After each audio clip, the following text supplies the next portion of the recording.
Well, good morning, good afternoon, good evening, wherever you're at. I am Keys, and you are watching the Back Talk Bros channel. The B and the A, Brian and Aaron, should be with us here hopefully in a couple minutes, but we're going to give you guys our initial post game reaction to the Raiders at the Chiefs. We tell it as it is. There's no Kool-Aid snorting here. You're not going to get blind optimism. You're not going to get nothing but uh, haterade either. You're going to get balanced uh, look at the Chiefs. So, with that said, I'm just going to get right into this game. And I'll say this: if you didn't watch our pre-game live stream that we did last night, Sunday night, then you might have been really shocked in this game. Uh, I saw plenty of Chiefs fans on Twitter and elsewhere saying they were embarrassed by the Chiefs' performance, especially in the first half of the game.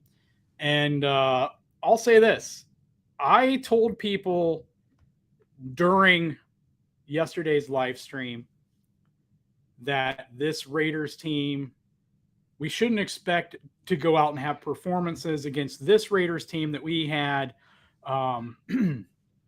against the John Gruden coached players of the past. Like, it was clear to me that John Gruden had his hand on the offense, the defense, and was influencing what his defensive coordinators could do. And it's completely conjecture on my part, but I believe it's educated conjecture based on the fact that we saw Gus Bradley last year, while the rest of the NFL was showing a lot of pre-snap too high shells. The Raiders were around 10% or so, I believe, the first game we played them last year, and then that bumped up to about 20%, 25% the second game we played them. And we put 40-plus points on them both times last year. Gus Bradley gets to Indianapolis, and we play the Colts, and we put up 17 points. Now, granted, there were some missed extra points and field goals by Matt Amendola.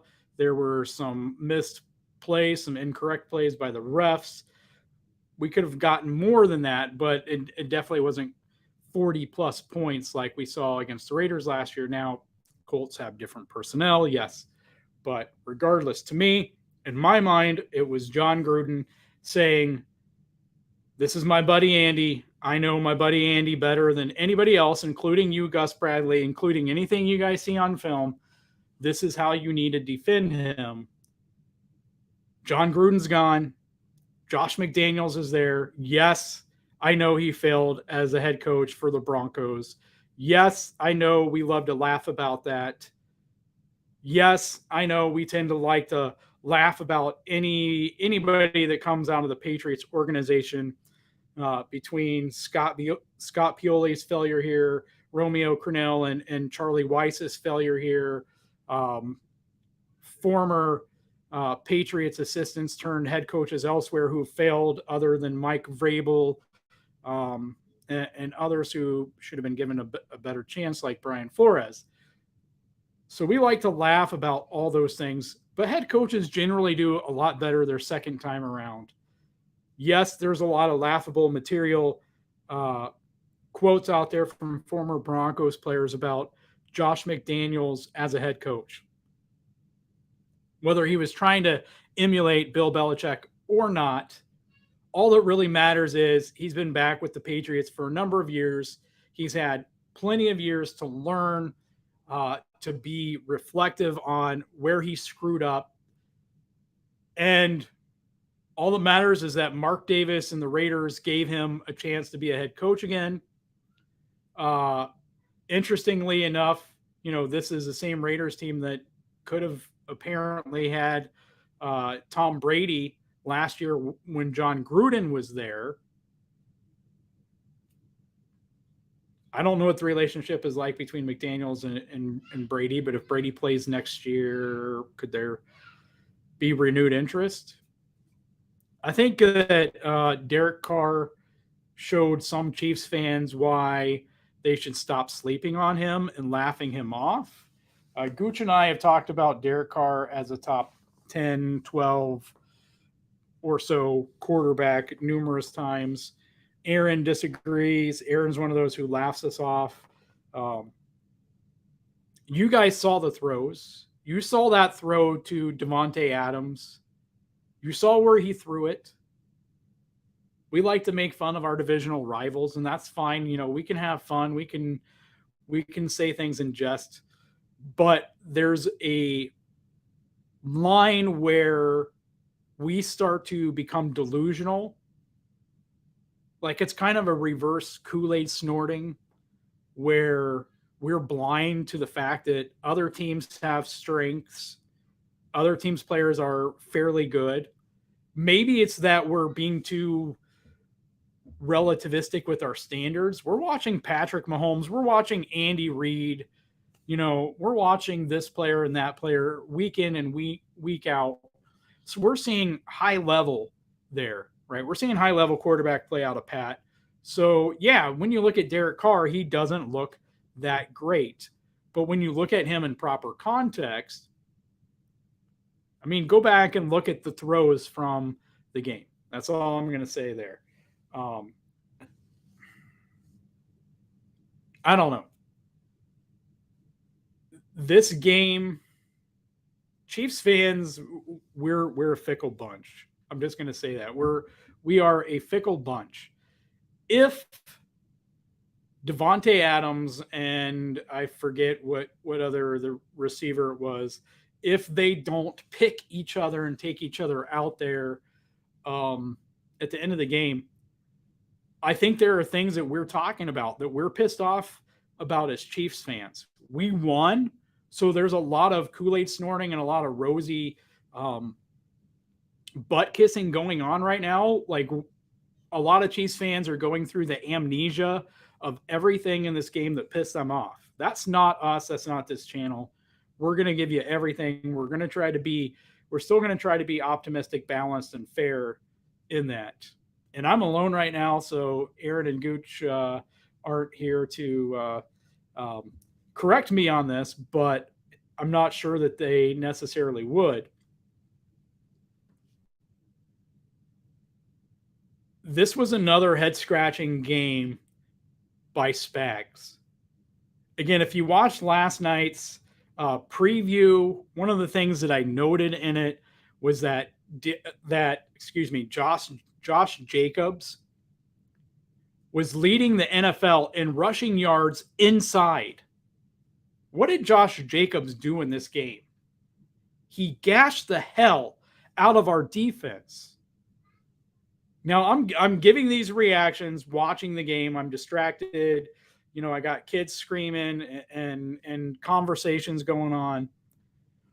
But it looked like we were in a lot of four-man fronts. I didn't see Spags ever make the adjustment to five men. I didn't see some of the stuff that he was doing against other better running teams like the Colts. I didn't see these things. And I'm at loss for words at it. I'm at loss for words why any veteran defensive coordinator would ever think it's okay to put Rashad Fenton on Davante Adams in any situation. I don't care if you bracket him or not. You should at least bracket him if you're going to be stupid enough to let him be on Davante Adams. But even then, like, I am so frustrated by Spags. And the reality is that if this pick play hadn't happened at the end of the game, the Raiders were marching down the field there. They wanted a flag. They could have probably gotten a flag in other circumstances. I think the refs were really afraid at halftime and the rest of the game. I'm not going to say that completely changed the trajectory of the game as far as the refs go, but it does seem like there could have been some home field intimidation there from the crowd. But anyway, Spags made some okay adjustments in the second half, but still it wasn't enough, and it nearly cost us the game. But I'm not going to blame Spags for all of it. I'm not going to blame Fenton for all of it. I'm not going to blame players. I'm trying to grow as a fan, and it's the coach's responsibility to put players in positions to succeed. And when a coach does that and then the player screws up, then I'll go on a rant on the player and I'll pick the player apart, because that's what his job is, what he's getting paid millions of dollars to do. But this stupidity was right up there with last season, of even after Spags finally giving in and putting Thornhill in, especially as the season went on, we saw he went back to sprinkling in Sorensen in the box, close to the line of scrimmage, and then having him bail right at the snap and go deep into cover 2 or into cover 1 and do things he couldn't do. We got 5 weeks of tape on Rashad Fenton. The NFL clearly has tape on Rashad Fenton and knows what he can and cannot do. And mostly what he cannot do is cover anyone to save his life. I'm not being mean here. You can look up the numbers. You can look up the non subjective stats, not the grades from PFF, and you can see how many targets he's had, how many receptions he's given up, how many yards those receptions went for, how many touchdowns. You can see all of that, and it's going to be a lot uglier after tonight. So why Spags had him one-on-one, why he didn't even give him safety help early on in the game, why we had a 4-man front when you have the same numbers, you have better numbers than I have. And again, I said it in the preview last night. I told you guys then, Josh Jacobs leads the NFL in rushing yards inside. Perfect game to have a 340-pound Danny Shelton in there clogging up some holes, right? No. I don't understand what Spags' game plan was in this. But I'll say this. I was talking to Gooch throughout the game. We were on the RGR Discord, had the watch party going, and we were talking back and forth. And I told Gooch this last drive that we had the ball. I said, I don't want to see the kicker, and I don't want to see the punter on the field unless we're kicking off again. Because I was afraid that what nearly happened was going to happen. And if the ref gets a wild hair to throw a flag there, we're screwed. Because they only need a field goal. They only need a field goal to win it.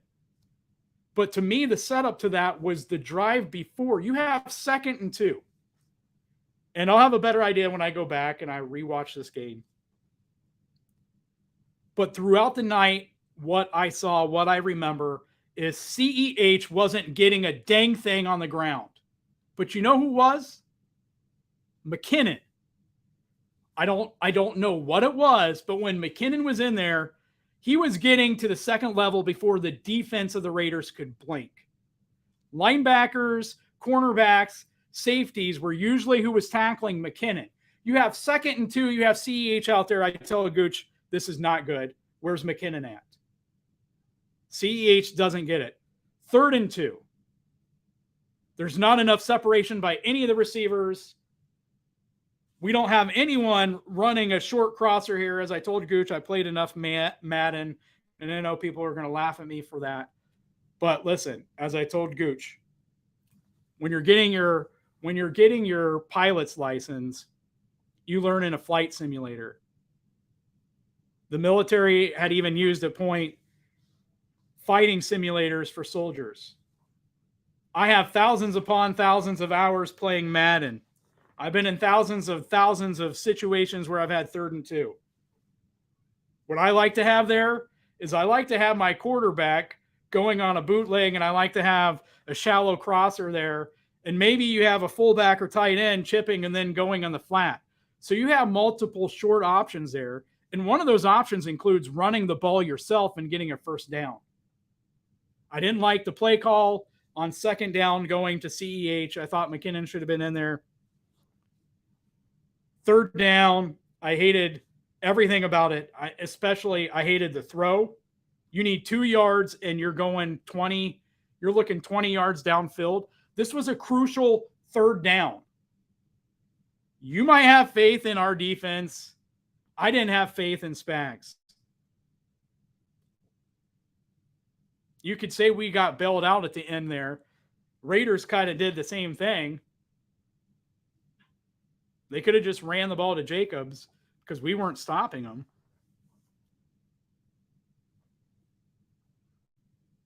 I don't want to just rant on that. We can rant on the refs. Don't really need to say anything. The whole world knows how horrible these refs were.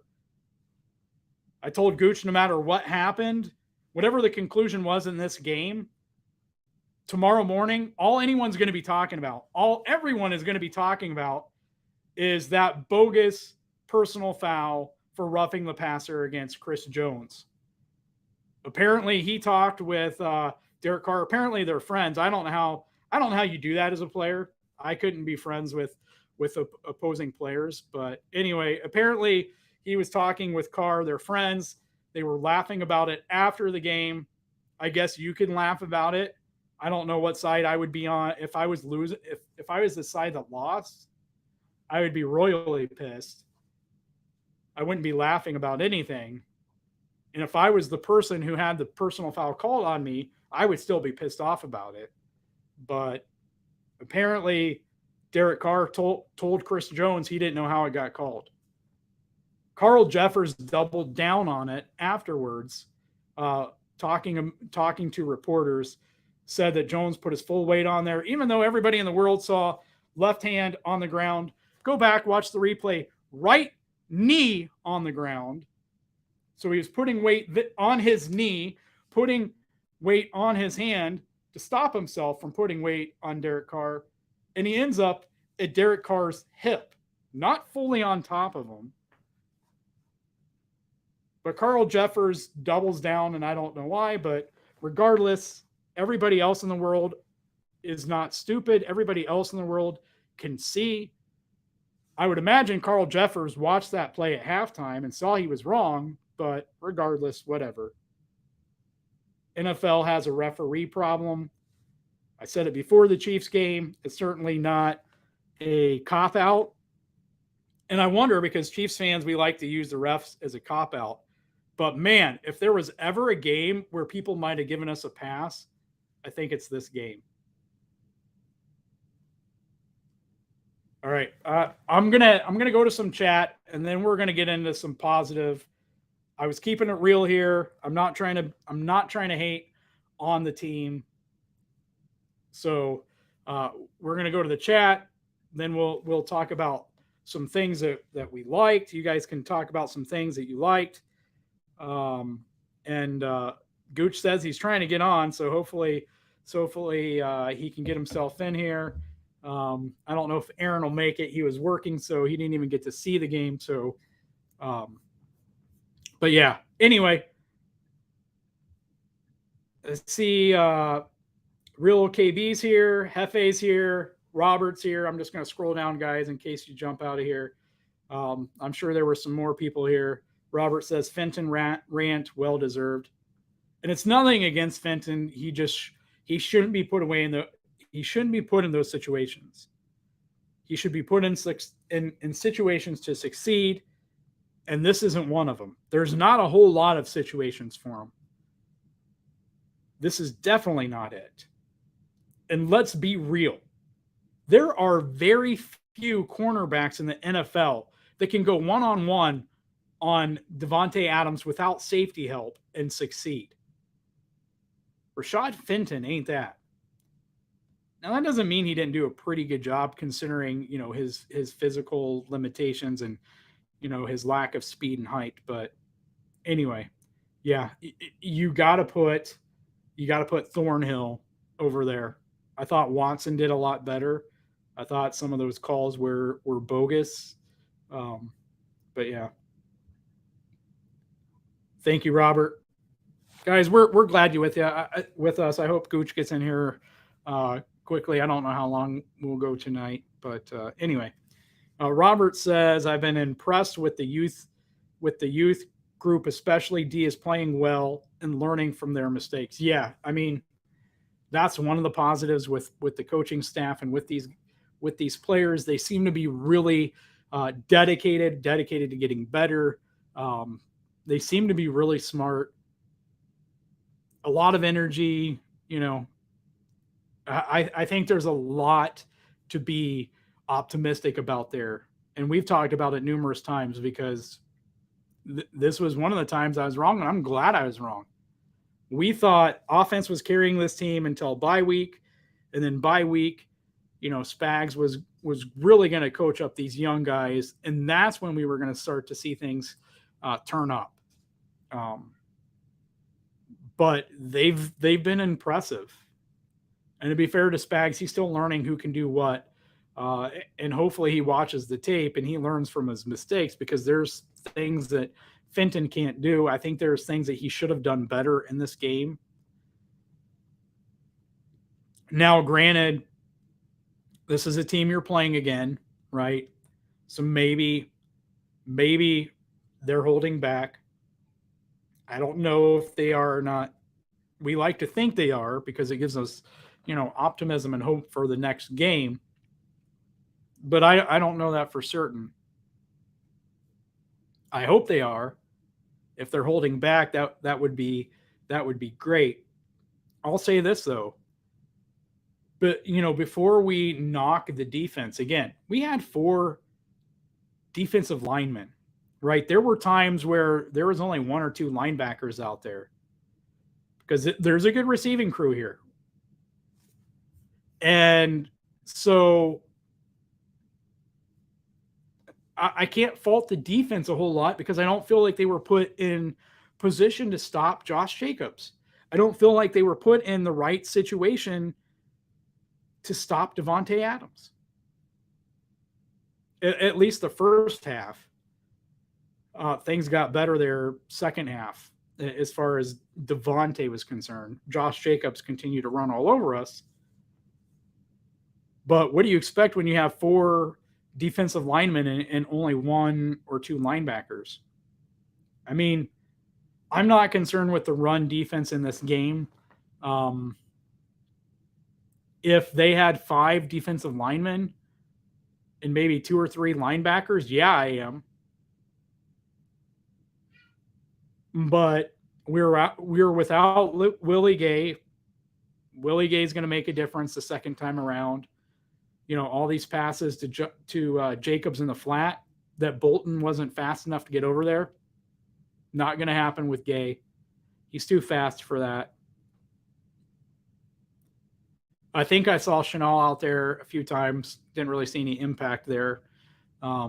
He did go up against the fullback and at least preoccupy the fullback. And I think the play I'm thinking of, Fenton stayed outside.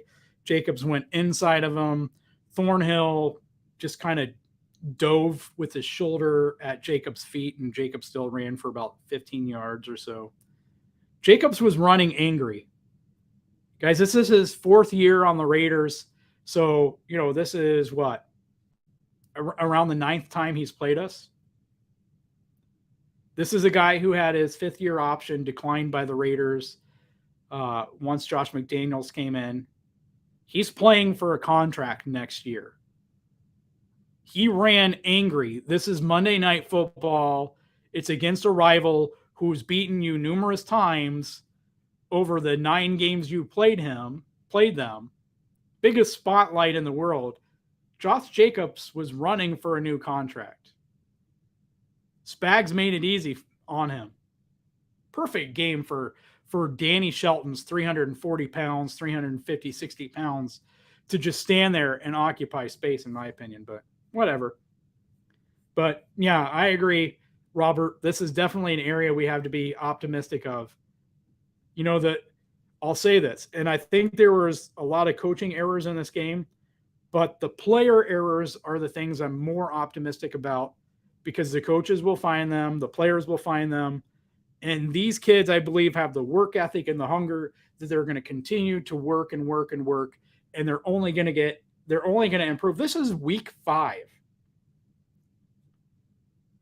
And to me, they look this great week 5. Wait till we get to the bye week.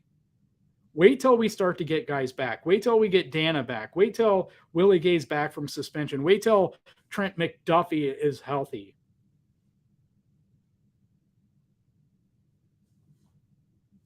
I missed the Turk Wharton injury. I think I saw in the RGR chat it was Achilles. I missed the post game as well, so you guys can let me know in the chat if that's true. That's a bummer. Turk's a great player, great story. You know, we want to root for him. Man, I hope I read that wrong.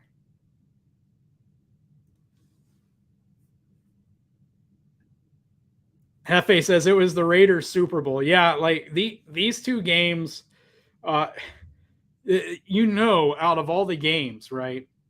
And especially last year, the 40s.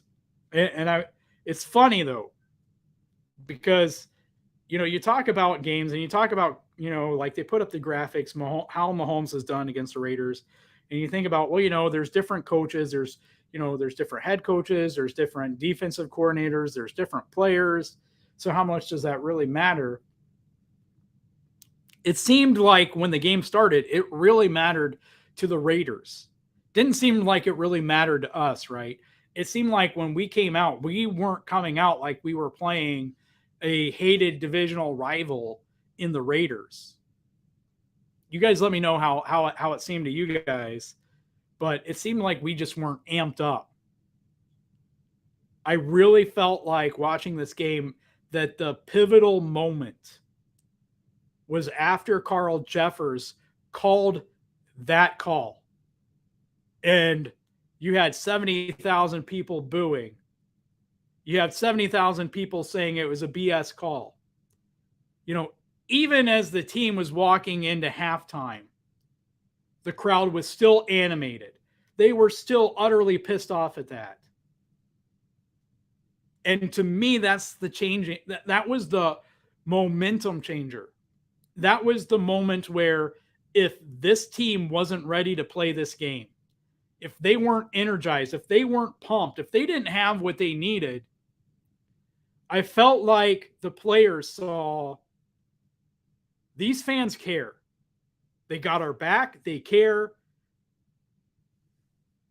And something changed. They went into halftime and something clicked in their attitude to where when they came out the second half, they were playing for the fans.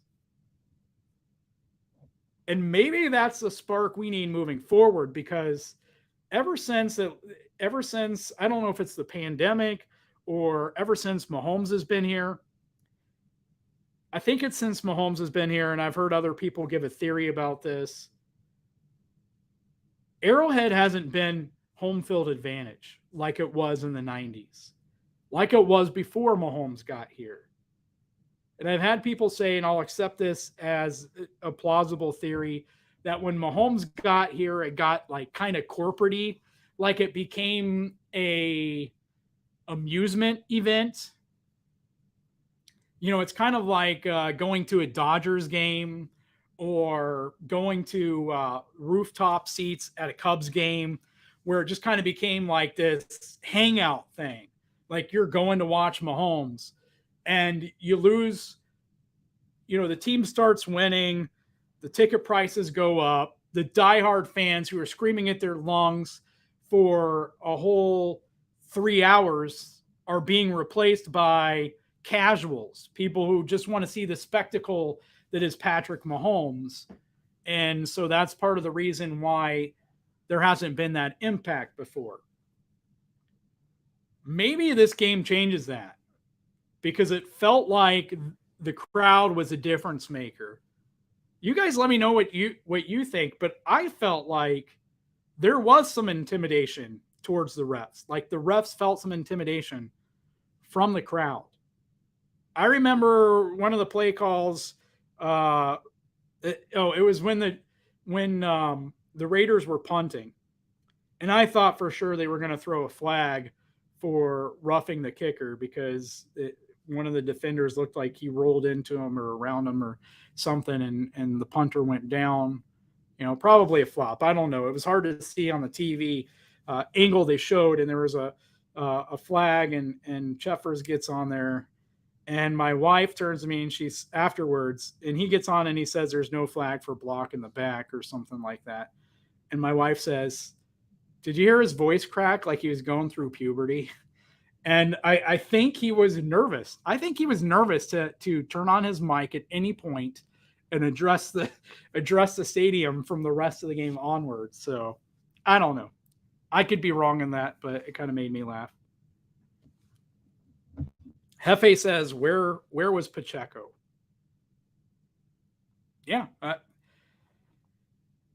Gooch asked the same thing right before, sometime in the fourth quarter, when we were talking about, how it seemed that McKinnon was, every time he got the ball, the Raiders defense blinked and he was already in the second level, and Gooch said, "Where's Pacheco?" And, I was looking before this game because a different Chiefs fan had said that Pacheco's rushing yards over expected number was inflated by playing in garbage time. So, I went through every game and looked at every snap he got. A lot of his snaps were either second quarter or fourth quarter snaps, and they were usually when we had at least a touchdown lead. So there could be some truth in that, and that might be why we didn't see him. It might be as simple as that. And I don't think I agree with that. I understand Clyde had a hot hand. He was the hot hand coming into this game, and I'm not going to trash Clyde. Been very impressed with the first 4 games of the season from him. I know Gooch believes that Pacheco is taking over the starting role after the bye week. I don't know how much Pacheco can improve by then, and I'm not sure how much they're really willing to make it look like they're giving up on their first round running back. But yeah, I think that's a fair question because, again, we saw what McKinnon was doing, and McKinnon is a skinny guy, right? He's not a big guy. He doesn't hit people as hard as Pacheco did, although we did see a pretty good hit there, right? And he did drag some guys a few yards after contact once, but yeah.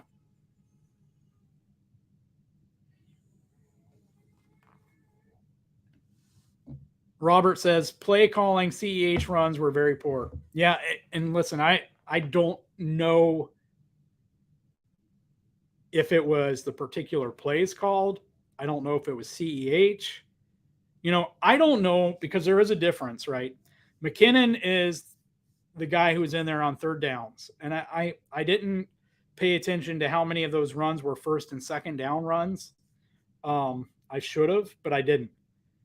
But any of the runs that were on third down could partially be explained away because McKinnon's the guy who was in there pass blocking on third down. And so if you see McKinnon in there on third down, you're geared to think he's in there to pass block. But even if you don't go there, it's still in your mind to where it's like, okay, he could be pass blocking, he could be receiving, or he could be running, and you have 3 options there. With CEH, at most there's 2 options. He's either running the ball or he's receiving. He's not pass blocking because he's not good at it. So I think that's part of it. It's easier to key off on him because of that, because he's not a great pass blocker yet. So, um, yeah.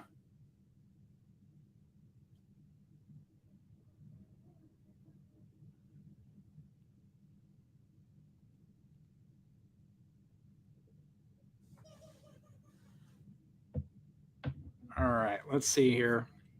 Not sure why Gooch is trying to get on. He says he can't get on here. So let's see if we can find a way to get him on here. Not sure exactly what the issue is, but maybe we can find a way. Anyway.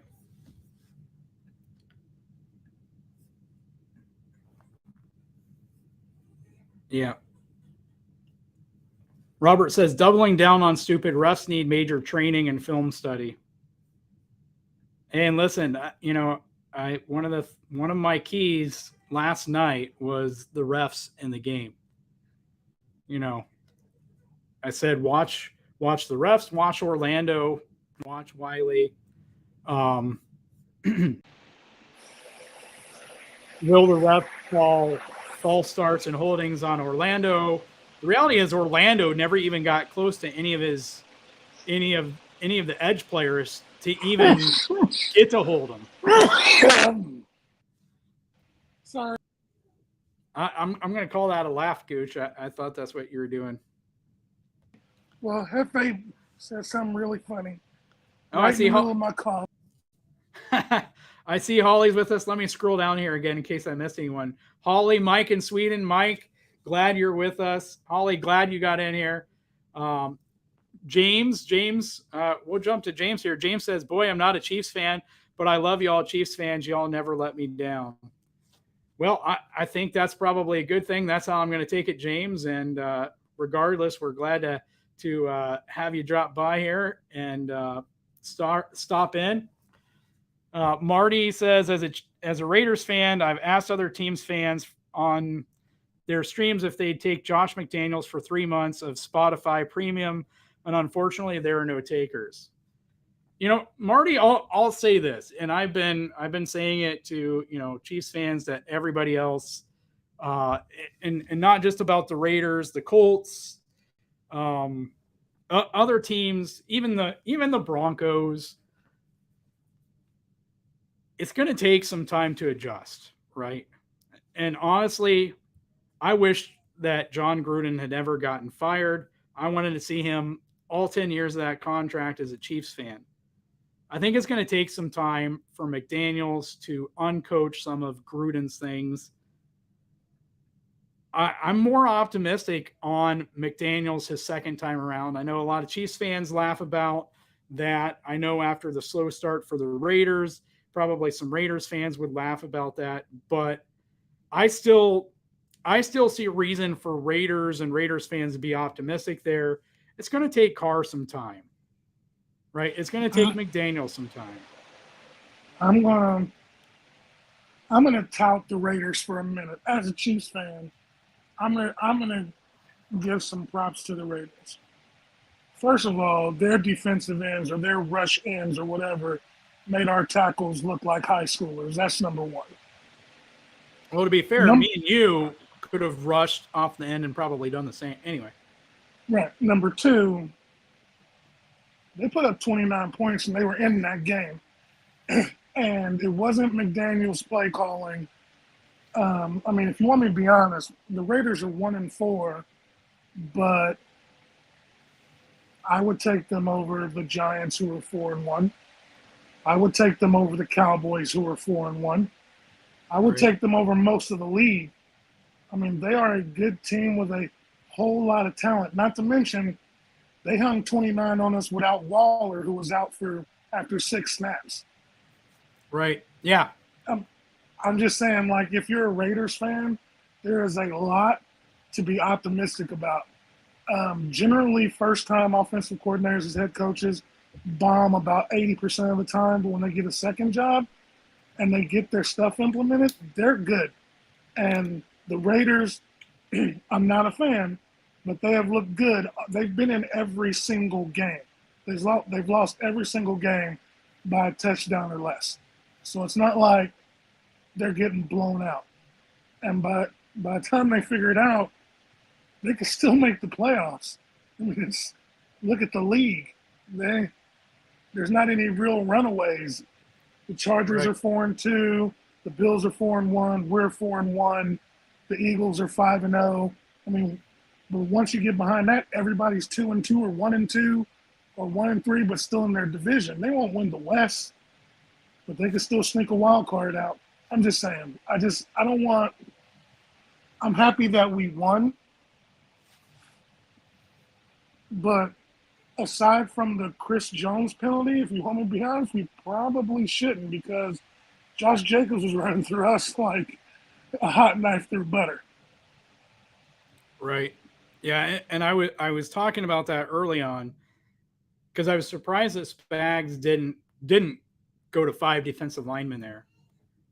You know, it seemed like there was a lot of times 4 defensive linemen and only 1 or 2 linebackers, right? And Nick Bolton is an absolute stud, but and you know, again, you know, no Willie Gay, no Trent McDuffie, no Mike Dana.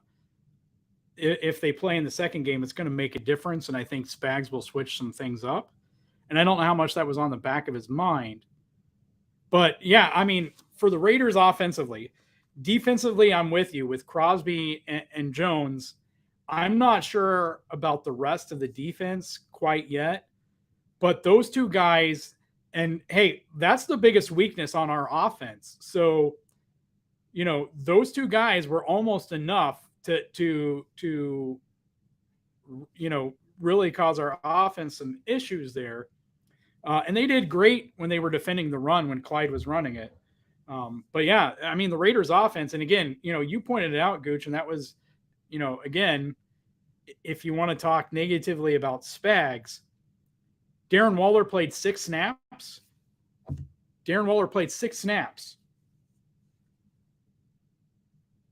You had Darren Waller, in my mind, is top 5 tight end.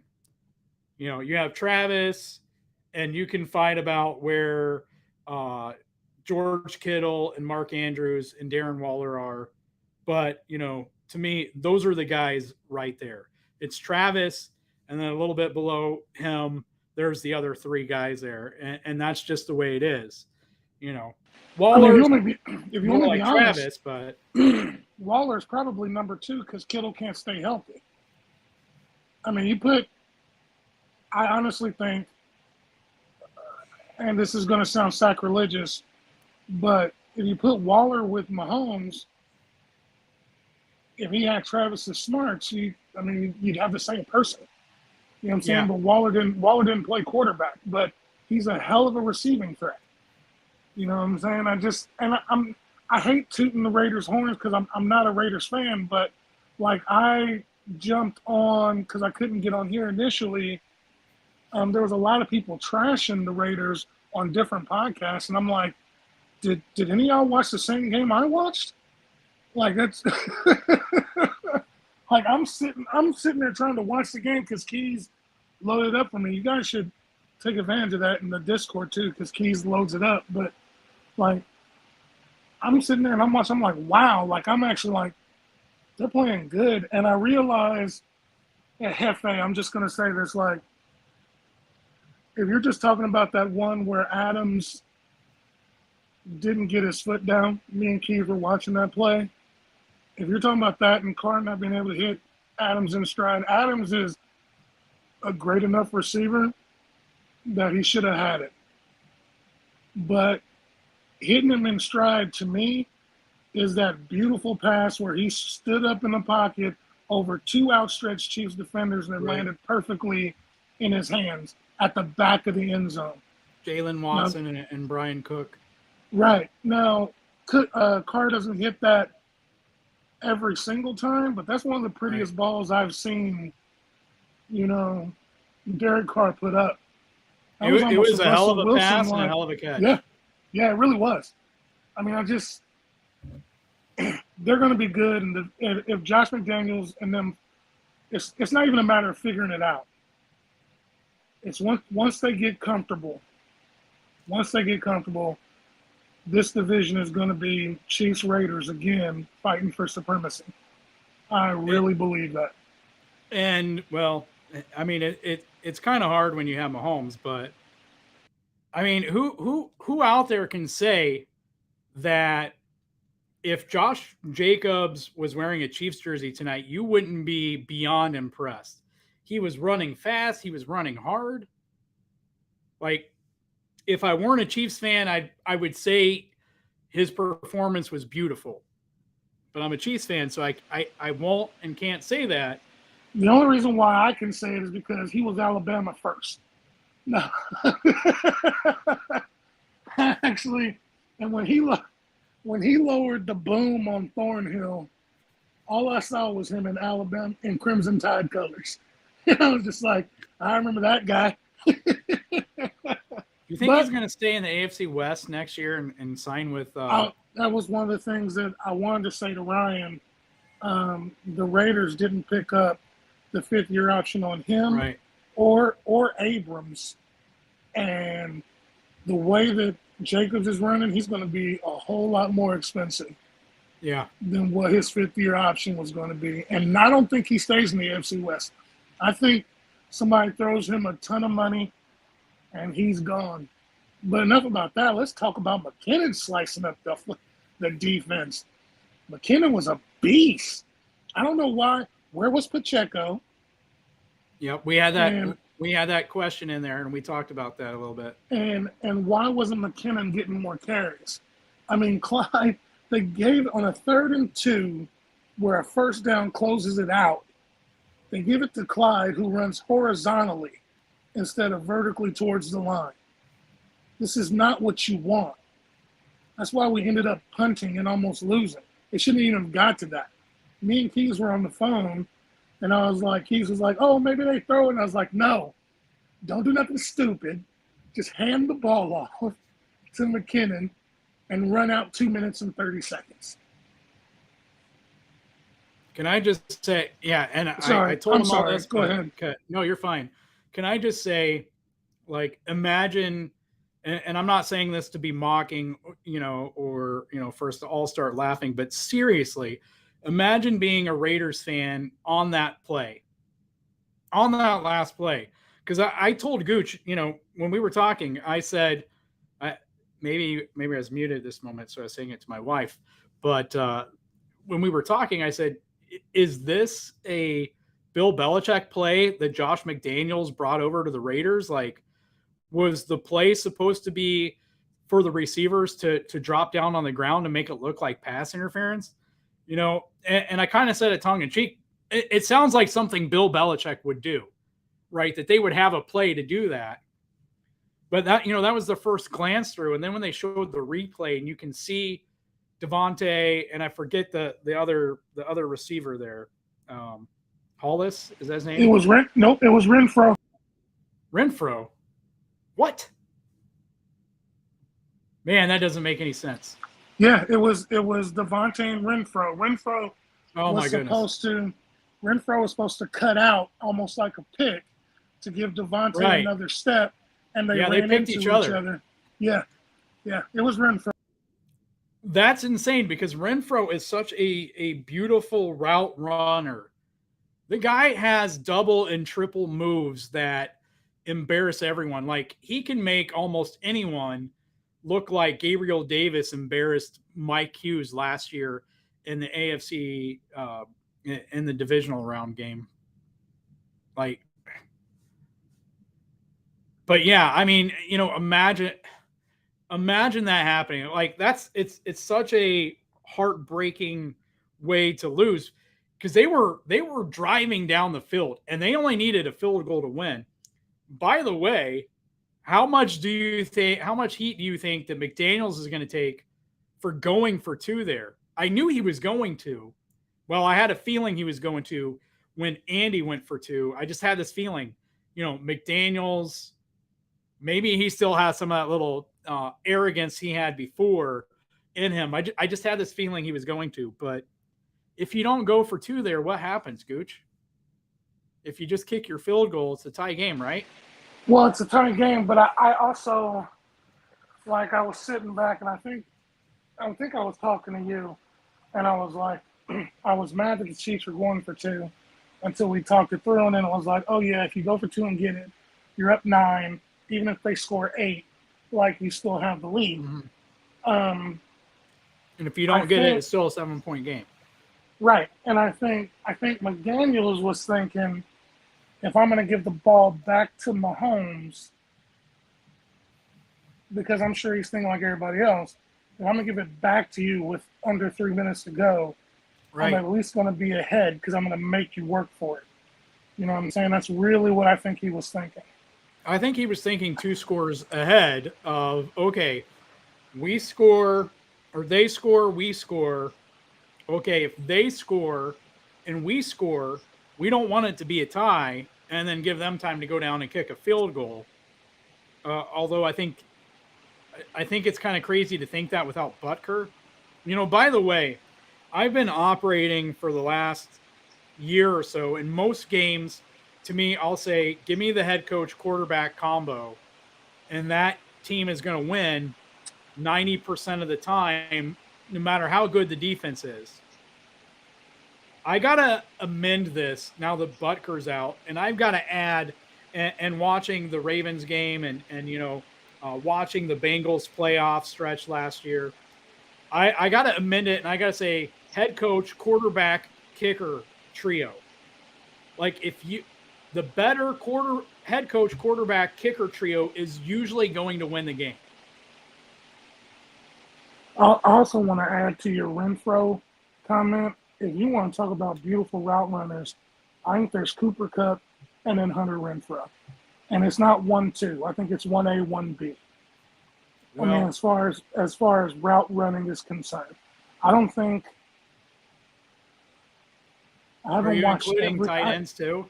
No, just the slot receiver part. But I'm trying to think like I don't think there's very many people as fluid as them two. I mean, unless you count Julian Edelman or somebody like that. Like Danny Amendola before he got hurt all the time. I mean, they're just route runners, and I tend to, when you start saying that, I think that Renfro was doing what he was supposed to do, and on that play he was just as fast as Adams. So when he went to go do his cut, they bumped into each other. Adams probably wasn't supposed to be there, which is why he was upset. Um, It's crazy though, because you would think in the play that it would have been designed for them to at least be a few. Well, I mean, yeah, I guess if you're trying to make it a pick, it would be closer. But but I would, also too, before you get into that, it's 4th and 1. right. I think we talked about this, didn't we? And nobody. I'm gonna quote Richard Sherman here. Learn from history. It's 4th and 1. Your running back has just gashed us for 150 plus yards, and you decide to drop your quarterback back on a 7-step drop to chug a deep pass when you could just as easily said, "Hey Josh, get us 3 feet so we can have a new Right. set of downs." And Spags would have given it up because he was afraid of what they actually did. Yeah. All I was going to And say, Gooch, is, and I know I'm partial here, but I think the prettiest route runner is my wife when we're playing football. But anyway, oh, um, there you go, there you go. right.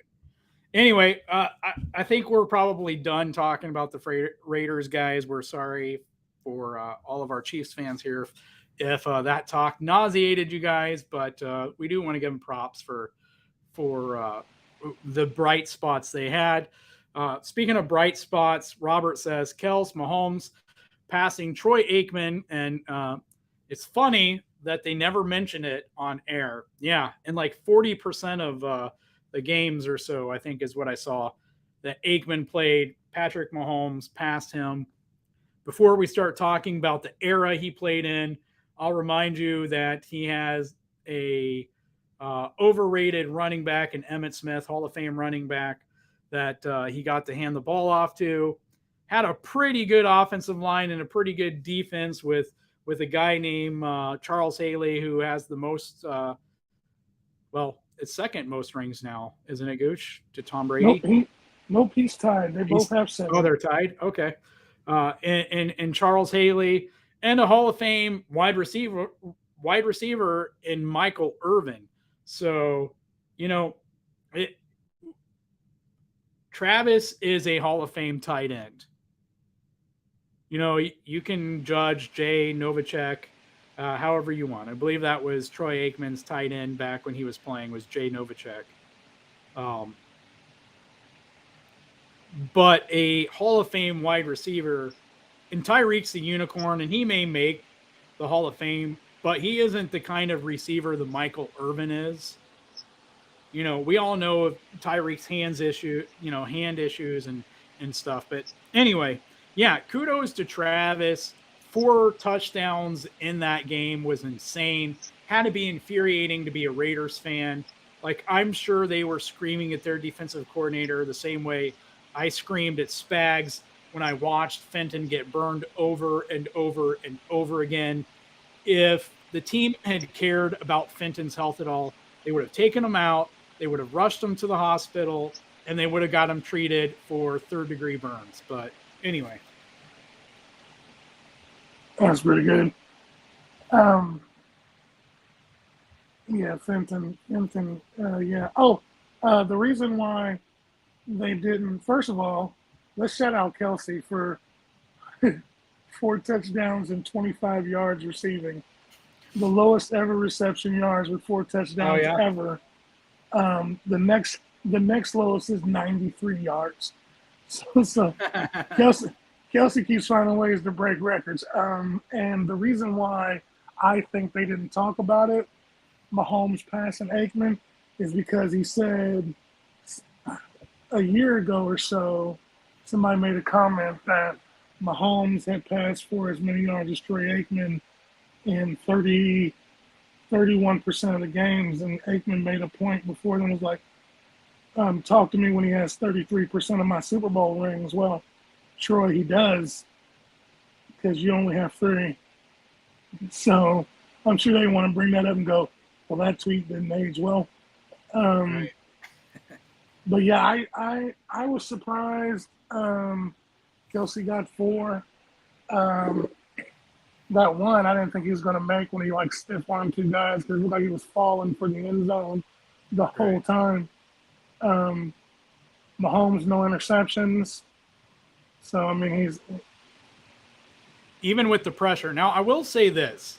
The second half, it looked like Andy finally made the adjustments they needed to really slow down Crosby and Jones for the most part. And at least on the plays they needed it to, they were able to double some of them or double them on some of the plays. And that was way more effective.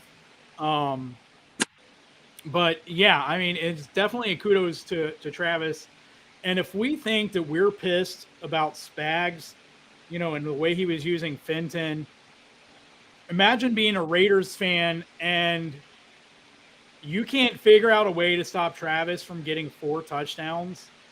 Like, Gooch, I think I was talking to you. Maybe I was talking to my wife, but I think I was talking to you after that 4th one. I said, take Travis out, because they're going to be playing to take Travis out. No, you're telling me they were going to start headhunting.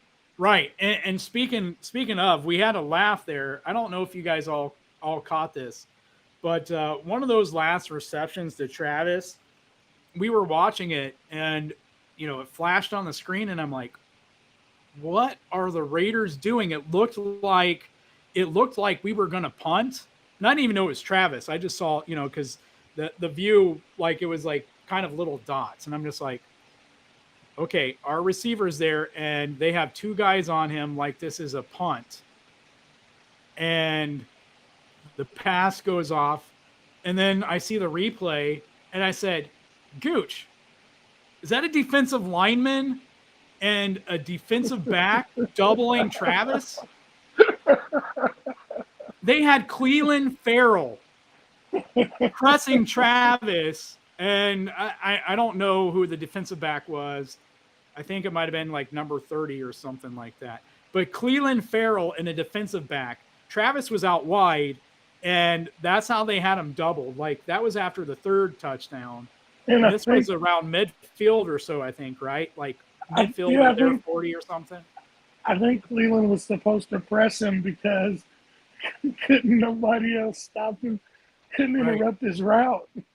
And that was he got flagged for whatever he did to Travis on the play. Yeah, well, Yeah. because Travis went to take off and he slipped, and Cleveland went to go block him, but he blocked his face mask because Travis Right. was falling.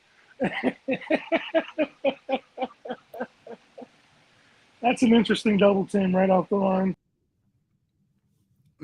Holly, it's funny that you bring these guys up, and I gotta wonder how much this might be because of the receiving threats that they have. And Spags just made a choice of, hey, I'm willing to let you run 3, 4, 5, 6, 8, 10 yards at a time. I'm not willing to let Jamar Chase get a 70-yard touchdown against me.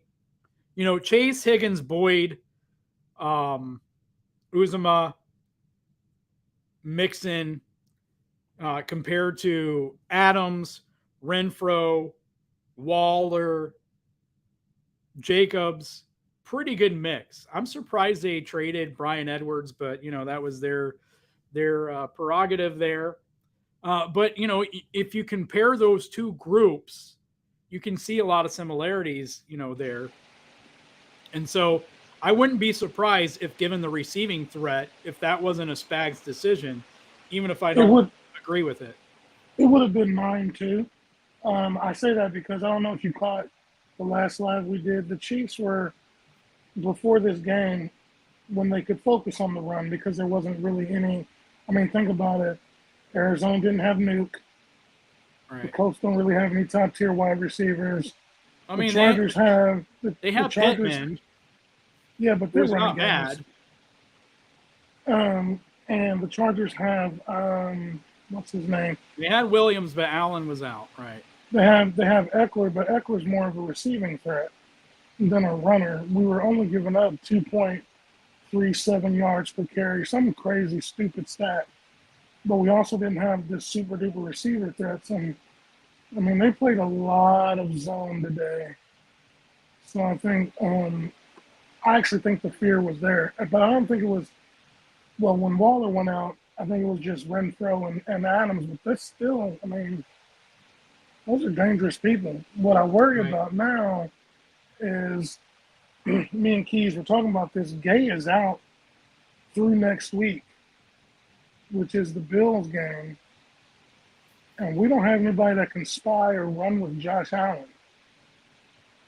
And the Bills have Gabriel Davis, who's starting to look good again. They still have Stephon Diggs. They still got, I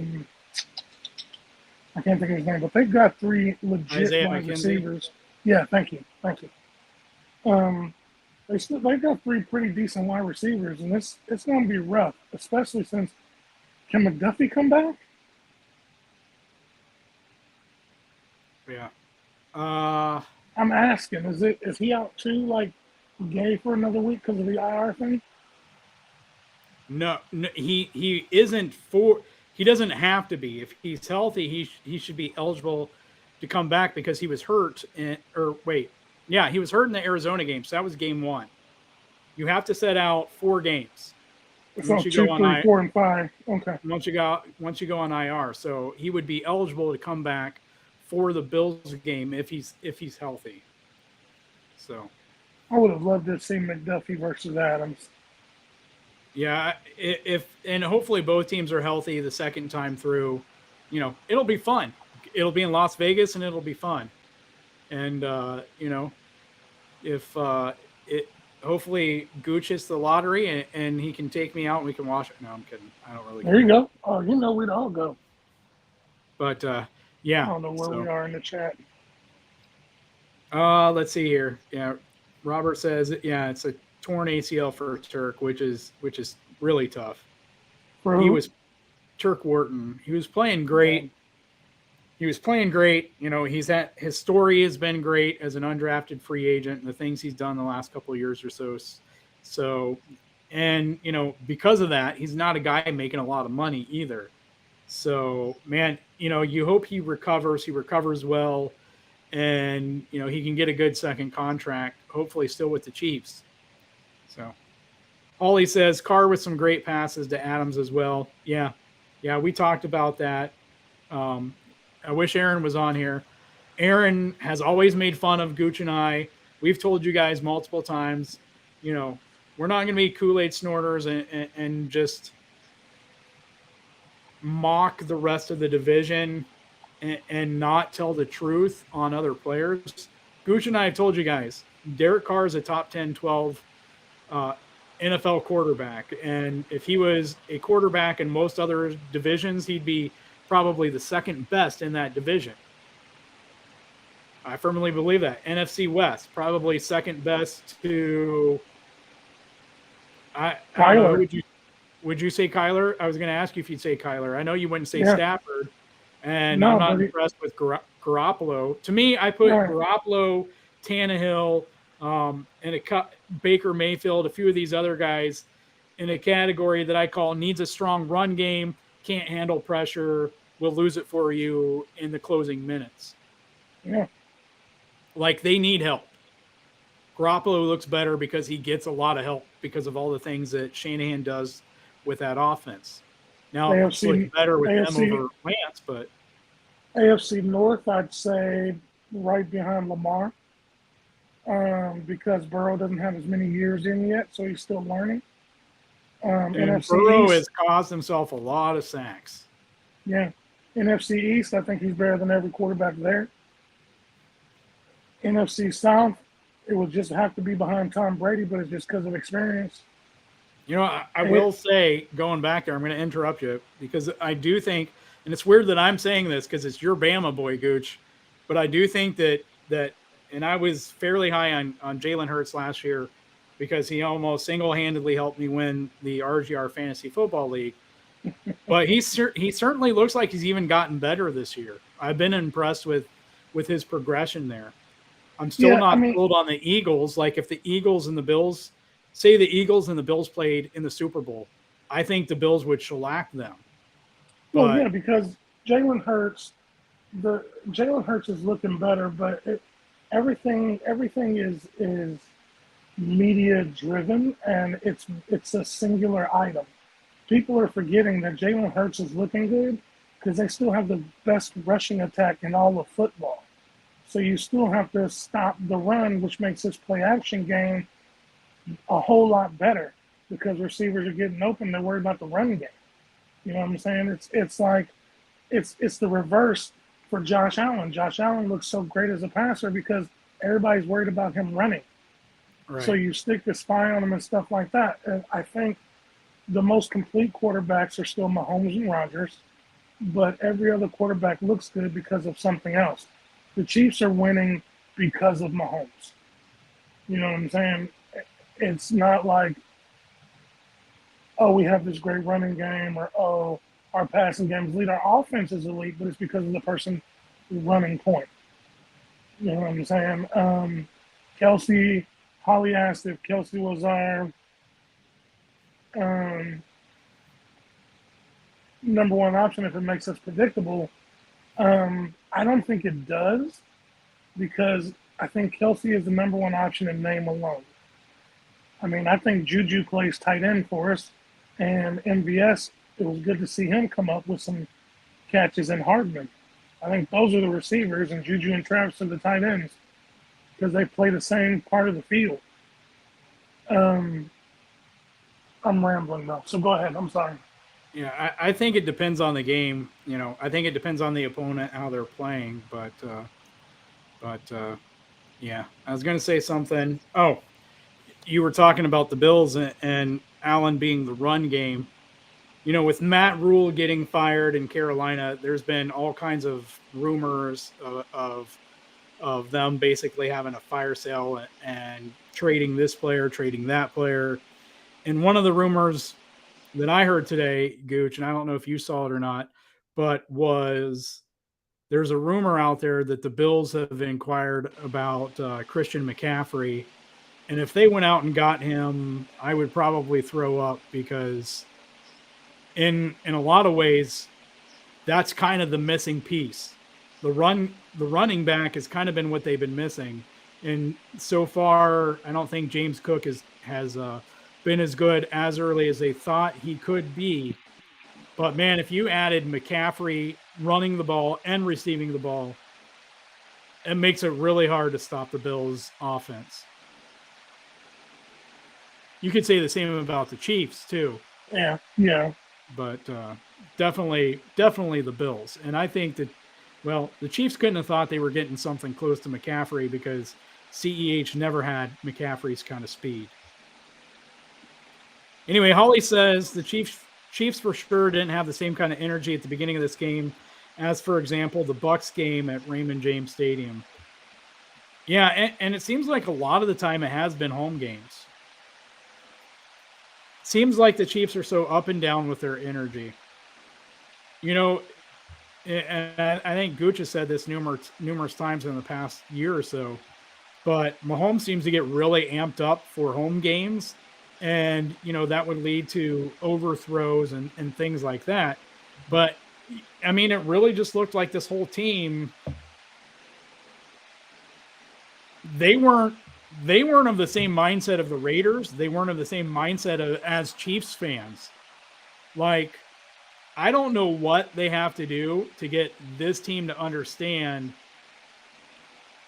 how you have to approach playing a divisional rival. And that sounds stupid to say because Mahomes is now what, 23-2 against the AFC West?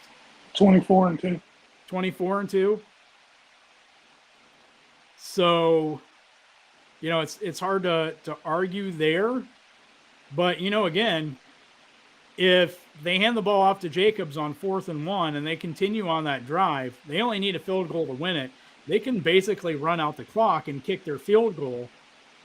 So, and their kicker is about as accurate as Butker. So it's almost like a sure thing once you get 45 yards and in. Like, it's that guy is that good. 37 straight. That's not counting distance. He's hit 37 straight field goals. I mean, that's Justin Tucker type accuracy when it comes to kicking field goals. I mean, it's just a dangerous game for them not getting up. You had to come back from 17 down, and it took a bogus roughing the passer call for you to get your head out of your behind, right, to actually get your stuff going. You can't. There's not always going to be that rallying cry every single game.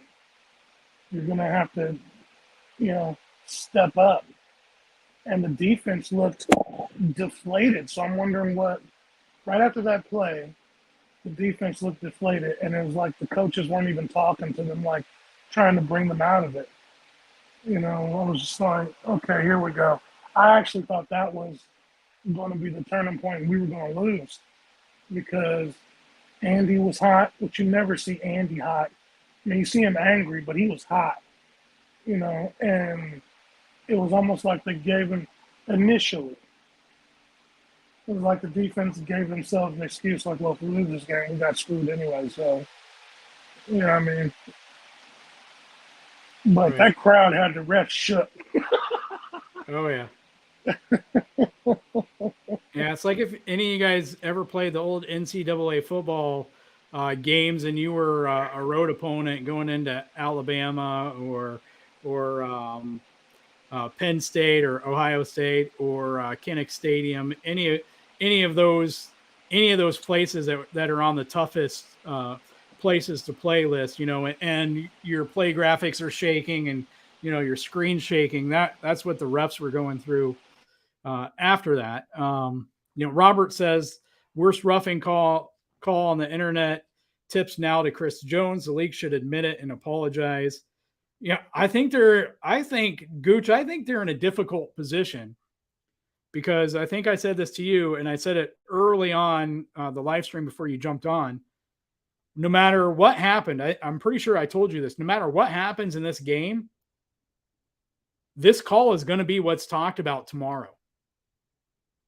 Every single sports show is going to talk about this call. It's going to be the lead topic of conversation this week, especially following the bogus Grady Jarrett sack or roughing the passer on Tom Brady. One of those TBOFs, Tom Brady only flags. Like 2 days in a row of completely ridiculous calls. And this one, like you have Mike Ferreira, former NFL head of officiating, on Twitter saying he's at a bar and he's getting booed by Chiefs fans. And he says, I'm okay with it. I understand. This guy's telling you. Derek Carr's telling Chris Jones, I don't know how they call after the game. I don't know how they called that. Everyone in the world. You got defensive players from 30 other teams on the league on Twitter saying, how the hell am I supposed to do my job if doing my job gets me a flag, which is what I just saw happen to Chris Jones. It's going to be talked about. I don't know how the NFL isn't going to have to address it. But we're kind of at a crossroads. Like, this is a byproduct of the whole Tua situation in my mind. This last week has been you have one reaction, then you have another extreme reaction, and the NFL, NFLPA, everybody's got to figure out what the answer is. Are we going to be done playing football? Are we going to be done playing football as we know it? Because players are going to get hit. Players have to get tackled.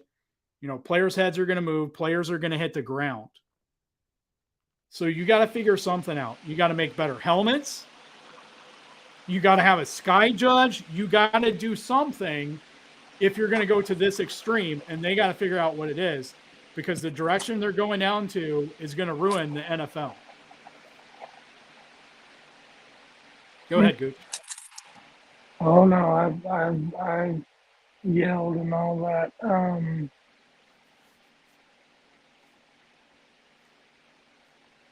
I'll be over all of that.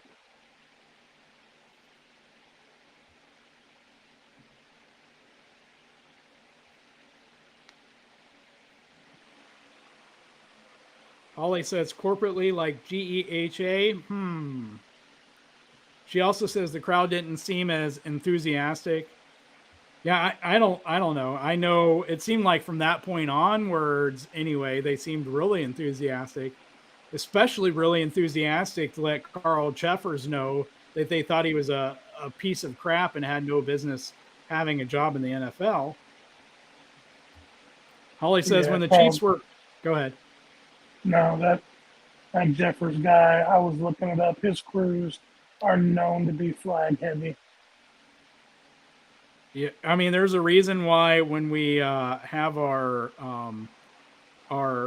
game day forums in the RGR Discord, every week I post who the refs are.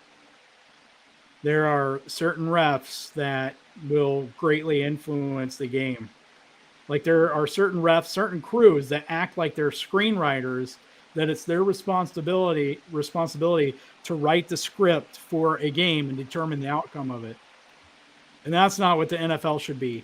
When you have people thinking they're watching WWE instead of the NFL, and not because of how hard players are getting hit, but because of how scripted it is with the guys in the ring who are supposed to be right. I mean, you guys know, you've seen WWE, you know how it is. Hefe said he thought the crowd sounded good. Yeah, from what I heard, I agree with that. I thought it sounded good. He also says the Raiders D-line is trash. We should run all over them. I mean, Crosby and Jones are good. If I recall correctly, last year we didn't have a great time running the ball either. You got to remember, we had no Trey in this game. I haven't looked up what McKinnon's numbers were in this game, but it felt like he was doing fine running the ball. But you got to remember, we didn't have Trey there blocking. We had, I believe, Allegretti was in. So, that makes a difference. Trey makes a big difference, up the middle there. So yeah, I'm going to try to pull up the numbers for McKinnon, but I definitely felt like he was way more effective than Clyde was. All right, McKinnon carried the ball 8 times for 53 yards. So we're looking at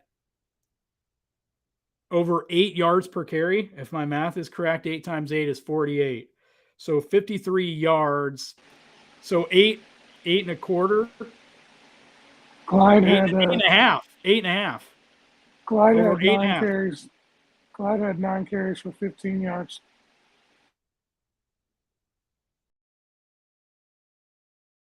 All right. So yeah, this must include receptions. It says Clyde had 12 touches. So did he have three receptions as well? It was 3 receptions for 20 yards. Yeah. And McKinnon's average should be about 6.5. 6 times 8 is 48. Yeah, 8 that's right. touches, 6 yards a carry. That's 130. Give me a break. 6.5. Yeah. Now that was aided by a 30-yard run. So I mean, even if you go 7 for 23, Pacheco had 1 carry.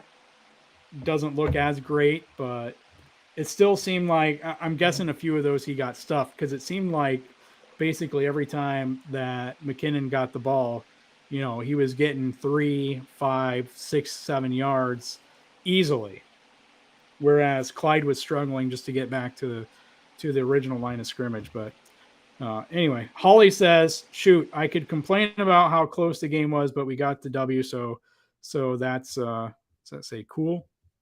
Yeah, and I might sound like I'm complaining, but was really trying to be balanced here, because the reality is, if Renfro and Adams don't pick each other and they go down the field and they kick that field goal, we didn't get the win, and all of the things we're bringing up are 100% relevant. So, Holly says it was an interesting game, closer than I thought it would be. And listen, I had no idea, and this is why I hate score predictions. But I did tell you guys, I did tell you guys last night that I thought this game was going to be closer than a lot of Chiefs fans thought it would be, and that we shouldn't expect to see one of those 40-17 or whatever that we saw last year. All right, James is probably long gone. James is probably long gone by now, but James said it's a good thing. I love to see the Raiders lose. I'm glad to hear it, James. Man, we're way behind, so you're probably not still here. But if by any chance you're still here, or you happen to come back and watch any part of this, leave us a comment and let us know who your team is. So we're glad that you made it in anyway, and we're part of our chat. So Holly says Raiders brought their A game, though it was very close. Yeah, I mean, they really did.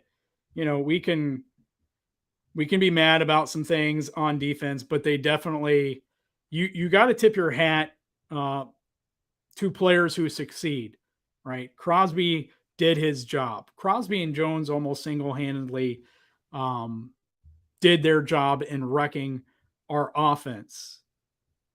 Carr made the beautiful throws, as Gooch said. Adams made some good catches. There were some BS throw-ups with flags, but you know what? That is what it is. You can't do anything about it. Gooch Marty, the Raiders fan, said, your speech has increased his McDaniel's value to 12 months of Spotify premium. I mean, I meant when I said, like, I understand if it was my team, it's a lot harder to be patient, right? I'm not even patient with Andy sometimes, or our offensive and defensive coordinators. So I get it. I get not wanting to be patient. It's hard to see the long game. It's hard to have trust that there is a long game. And, even Chiefs fans don't believe in Josh McDaniels, second time around. And when you see some of his former Bronco players' comments about stuff that he did, it's not hard to understand why. But I mean, I'm optimistic for him that he could possibly be much better the second time around. I mean, I'll say this, Gooch, what do you think? Let's pose this question, because I'm not sure this is a question, a topic we even thought we'd talk about. But who do you think the second best head coach in the AFC West is right now? Well, it's McDaniels. It's certainly not Nathaniel Hackett, right? I mean, this guy, I gotta wonder how he got a head coach job, right? And EB, because Aaron Rodgers right. Swears by him. That's how he got it. Right. But the Chargers coach, if they don't make the playoffs this year, he's probably not the coach next year. And he's basically doing it. He's only doing it because Herbert is super talented, and so is Mike Evans. Or no, they're Keenan Allen. Yeah. So is Keenan Allen and Eckler and all of that. But he takes too many risky calls. Yeah, he's too big of an arrogant idiot for my sake. We'll call him sophomoric. He's a wise fool. He's got all Right. these analytics, and he still does stupid stuff. Now, the still thing I would have to say is Josh. It's hard to be patient when all you've known is losing. Right. And right now, a lot of Chiefs fans don't know that. Like I would know it when there was a 10 or 12 year period where we either weren't making the playoffs or we were one and done. Anybody who was around during the years, the days where Chiefs fans were taking up a collection to hire an airplane to fly the fire Scott Peely banner would know what you're talking about there, Gooch. But I will interject for a second though, because, and I don't know if Marty's still with us, but Rich, and I can never say, is it Salvakia? However you say his name, he's now the special teams coach with the Packers, who took over after John Gruden's firing last year. Versace Navigated all of that junk. I mean, it's been a rough 365 days to be a Raiders fan. And we know how it is, with Tyreek and Kareem, and even people there's still jackasses out there that bring up Javon Belcher, to Chiefs fans. And so, you understand how it is. It's not a Raiders fan, that Ruggs had a drink and that drink led to another drink, which led to another drink, which led to, a lot more drinks, and then getting into his nice car, and all of that.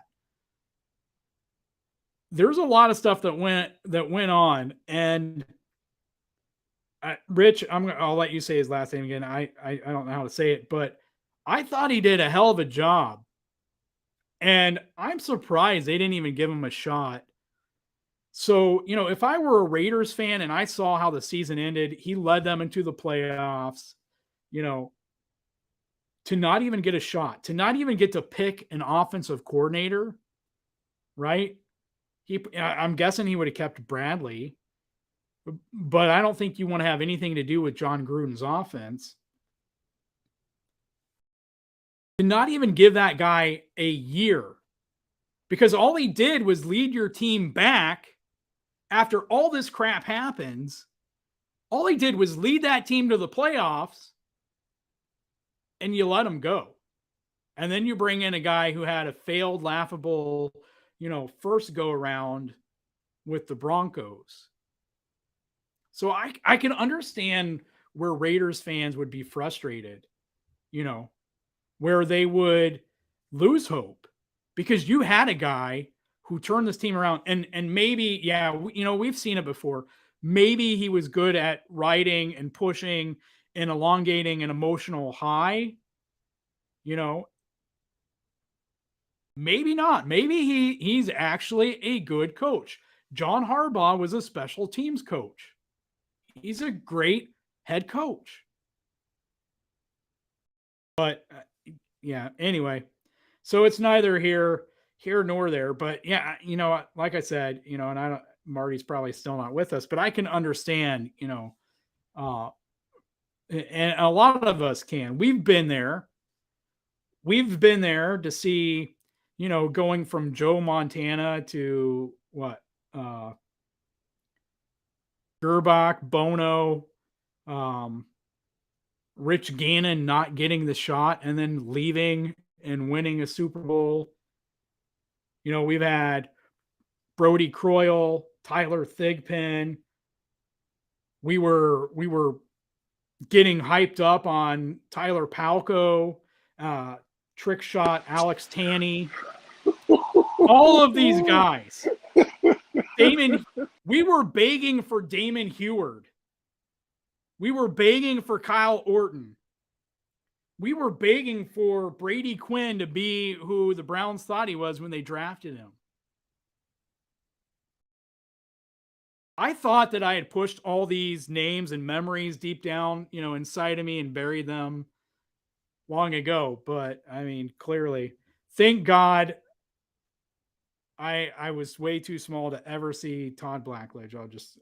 Anyway, I can understand there. Anyway, Hefe says Carr can't hit Adams in stride.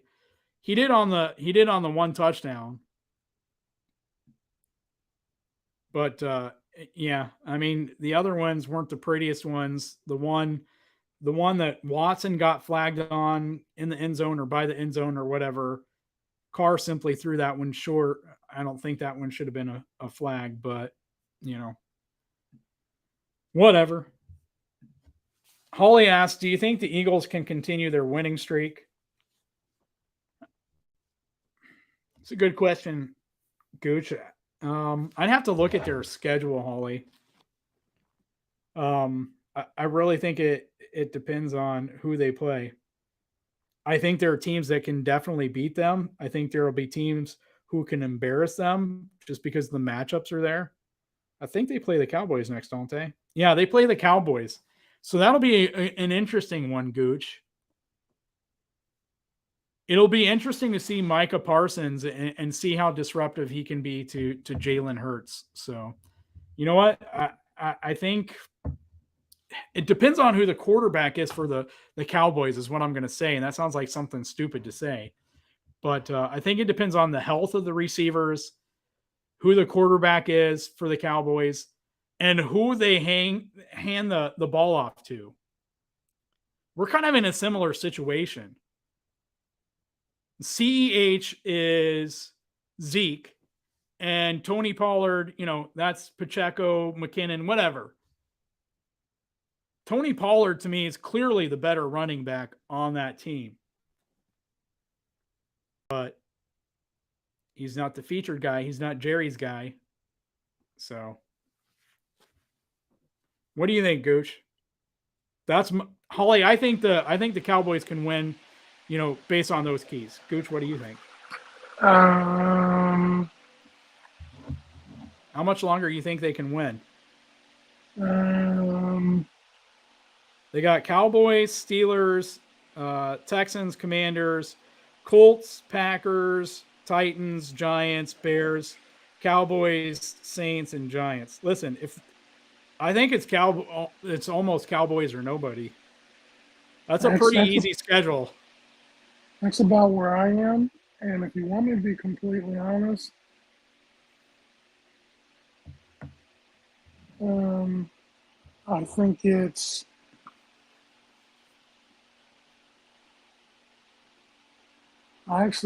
one, if they lose, it'll be to the Cowboys. But on next week's game, I really think it's who's the quarterback. Right. I think if it's Cooper Rush, I think for some reason they win. I think if Dak is back and he's rushing back because Cooper is 4-0, or he comes back and there's that emotional high in the beginning and they burn out because they've used all their adrenaline and stuff being hyped because Dak is back, then I think they lose. But I think right now, and I have never been a fan of Mike McCarthy, but I think you're seeing his best coaching job. I also think it all depends on Michael Parsons. He had a groin thing last week, and he was fighting through it playing. If he's out or that groin isn't a little bit healthy, it could be some issues. But I'm with you. Cowboys are nobody for sure. Yeah. And I just saw it here, Holly. I haven't read ahead in the chat, and we're about 50 minutes behind now, but it's officially Holly's birthday right now. Holly, very special BAK. Happy birthday to you. I'm not going to sing. I don't think Gooch is going to sing, but happy birthday to you. You got an early present there. So, yeah. Happy 25th birthday, Holly. 25th, baby. Way Yeah. to go, Holly. Halfway to 50. Hefe says Jacob smashed Reed's. LOL. He's talking about Justin Reed. I don't know, but he was smashing through the line a lot. You know, like I said earlier before Gooch got on, man, it seemed to me this would have been a perfect game to put Danny Shelton there. 340, 350, 360 pounds. I mean, even if he can't push guys, you got to run around him. And that's enough to slow you down. Because, I mean, he's taken 2 offensive linemen, right? So Holly says she saw a picture of a fan wearing Packers number 17 with the sign, "I miss you, Devontae Adams." Yeah, I'm sure they do. But yeah, Holly points out Gooch. We got to throw it in there on our positive side. Tommy punted well. He had, Holly, if you're still in the chat, you correct me. He had, I don't know what the net is, but the actual distance from his foot, that one, he had that one kick that seemed like it was like 80 yards off of his foot. So it was probably like, 65, 70 yards like net. Cause I don't even think they returned it. Maybe they did, but it seemed like he kicked from in our end zone to the Raiders 30, if I recall correctly. So that's 70. I don't know. I don't know what the net was on that, but yeah, that was one heck of an impressive punt. I don't remember any of the other ones, but that one definitely sticks out to me because that was huge. Anytime you're kicking from, your own 15 or 20 or even closer to the end zone, like the chances of the other team starting at the 40 or 50, and that's a huge difference. So even getting it back to the 30, to me, that's a momentum shifting punt when you're able to do that. So kudos to Tommy for that. So Robert said Adams got 4th in Renfro. Yeah, listen, I mean, I laughed about it. I would be so disgusted if I was a Raiders fan, though. Robert said, and then Adams knocked down a cameraman filming as he left the field. Yeah, I heard that. I would be surprised if he doesn't get a fine for that. And I believe the NFL can fine players as long as they're still in the stadium. Anything that happens in the stadium before, during, after a game, or at least during and after a game, I believe they can get fined for. So Holly says Amendola was terrible, but Wright has been decent. Yeah, he had the misses. The thing about Wright is because of how up and down he was, right? He had a 59-yarder. So happy for him. And then he still had 2 misses. And we don't talk about, those misses had an impact on the game.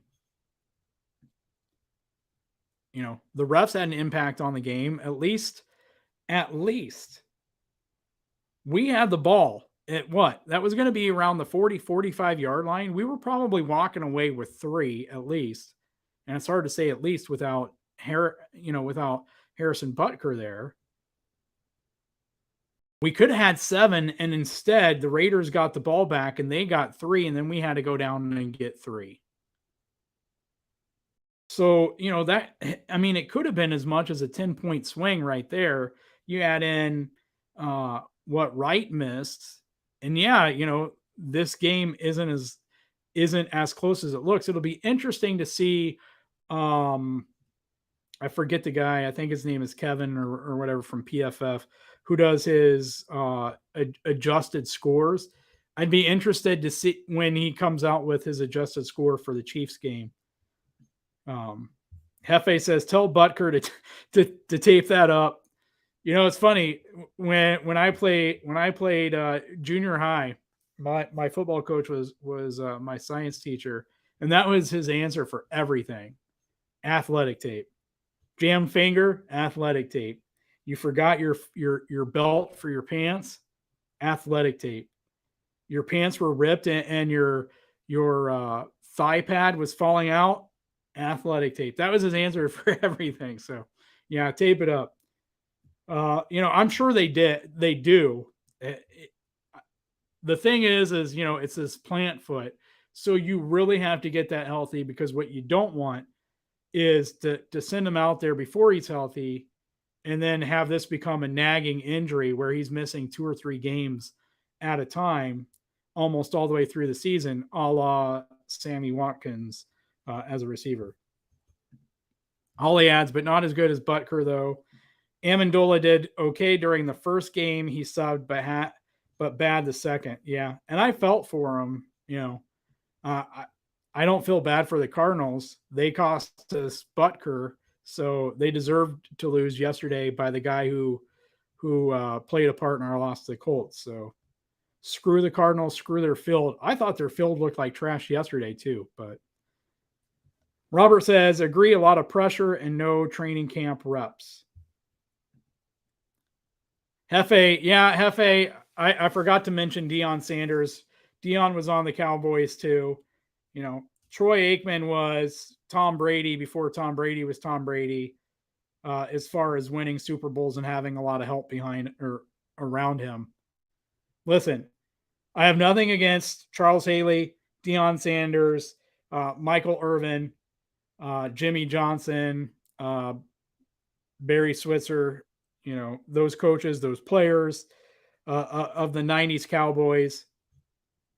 But Troy Aikman is one of the most overrated quarterbacks of all time. I would put him on a list with John Elway. Emmitt Smith is one of the most overrated running backs of all time. They're simply volume guys. This is why I don't buy into the longevity discussion to a certain point when you're talking about the greatest players at a position, because these two guys padded their stats with longevity, not with actual talent. There wasn't sustained talent from them. They won Super Bowls. Good for you. Trent Dilfer did it as well. If he'd stayed the quarterback on the Ravens long enough, maybe he could have won more. It's a lot harder to do now. But anyway, Gooch, were you going to say something there? FA adds the Cowboys were loaded. I think the third member of our trio is having trouble getting in. Oh man. Okay. Cowboys were loaded, Hefe. I wonder what's going on tonight. Let's see if I can. All right. Tell him to give me a minute and then check his email. You got to give me a minute here.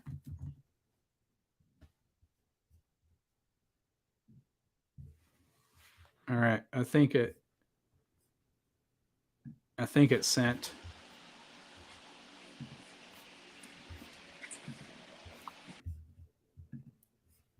But yeah, Harley says, for sure the first half of the game was infuriating. Hefe said, LOL, Watson had his hands full for a rookie. And I thought I thought, Gooch, what did you think? I thought Watson actually did pretty good going up against Devontae and the Raiders receivers there. And, like I said, that one call where Carr underthrew it and they threw the flag, I thought was a little bogus um, on that play. But overall, I was impressed with Watson. Even on the other one, Watson was on that touchdown. It was Watson and Brian Cooks, I believe. I like Brian Cooks. I don't like him in that position. I don't want him to be the deep safety who's bracketing Devontae Adams with Watson. I want Thornhill there because he's got the speed that Brian Cooks simply doesn't have. If I wanted a guy to hit him, then I probably would want Justin Reed because I think Reed's going to hit him harder. I think Brian Cooks is going to be fine.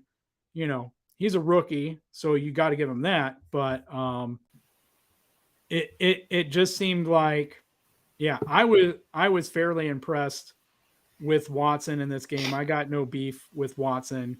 Better not. In this game. So I thought he did great, and I think it's going to serve him well the second time they play. Aaron, welcome in for Holly's birthday stream. We're now into Holly's birthday stream, so happy birthday, Holly. Yeah, Holly, you're being a downer here. Travis isn't going to be on this team forever. He's not going to be able to sustain this level of production forever. But if he can do it for at least another 4 or 5 years, he'll pass Tony Gonzalez as the all-time leader in NFL receptions for a tight end, receiving yards for a tight end. So I think that's what it is. I was looking at the numbers, and I think it's like he needs 3 or 4 good years at the pace he's kind of done the last couple of years, and he'll be there. And he'll be there in about a season less than Tony.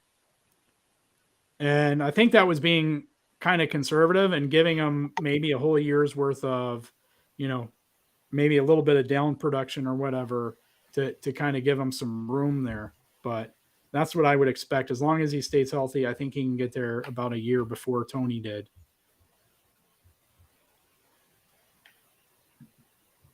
Trying to get caught up here on chats, Aaron. We're a little bit behind, but Holly says it still seems like Travis is the number one in spite of all the additions we made. Oh, I think Gooch already talked to this one, Holly. We just didn't get it on there. Holly says it definitely is. Tannehill and Mayfield seem like poo-poo. Oh, Dan Andrews made it in at some point. I don't know if Dan's still with us, but Dan said, I got some work to do, but showing some love. Still have Raiders the second best team in the AFC West. Yeah, that would be the 1-4 Raiders. Dan believes is the second best, and I'm not mocking Dan here. We're just talking about the reality of.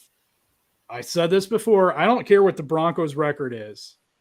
I don't care. The Broncos are like Pete Davidson. He might be getting chicks, but he's still ugly, and I'll just leave it at that. I don't even know who that is. The Broncos are winning games they shouldn't be winning, and it's going to catch up to them. So,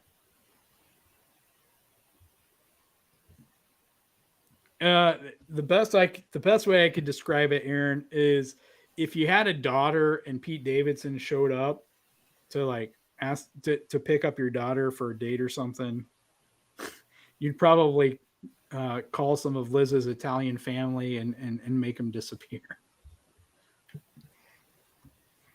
Holly says the Eagles may be undefeated, but their schedule has seemed relatively easy to me. And I think it's going to be relatively easy to end basically the rest of the way out. Like Gooch and I said, I think it's Cowboys. I think they could go 14-3, 15-2 just based on their schedule. I'm not sure how many teams left on their schedule that are going to be able to beat them. Maybe the Giants beat them one of their 2 matchups. I thought Daniel Jones has looked pretty good the last couple of weeks, and I like Dable. So And if as long as Saquon stays healthy, I think they'll start to get in a rhythm as well. So maybe they can be part of maybe they can be a challenger there as well. But at least right now, to me, the Eagles look like they could legitimately win 13, 14, maybe 15 games.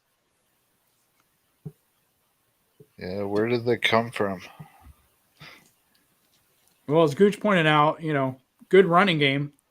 You talk about,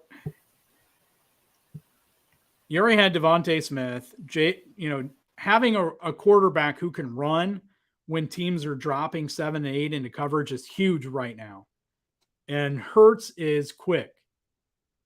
And then you throw in adding in AJ Brown, I think has been a good boost to their offense over, last year. So, I think that certainly helps them there.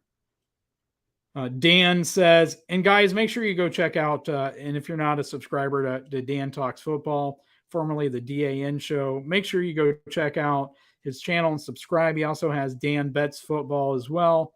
Dan says and he's live Friday nights at 7 p.m. Oh, Wednesday and Friday nights at 7 p.m.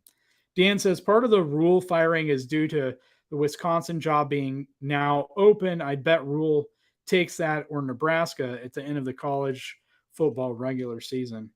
Yeah, I mean, I've heard Urban Meyer rumors there. Yeah, it'll be interesting to see what happens. I'd be interested to see.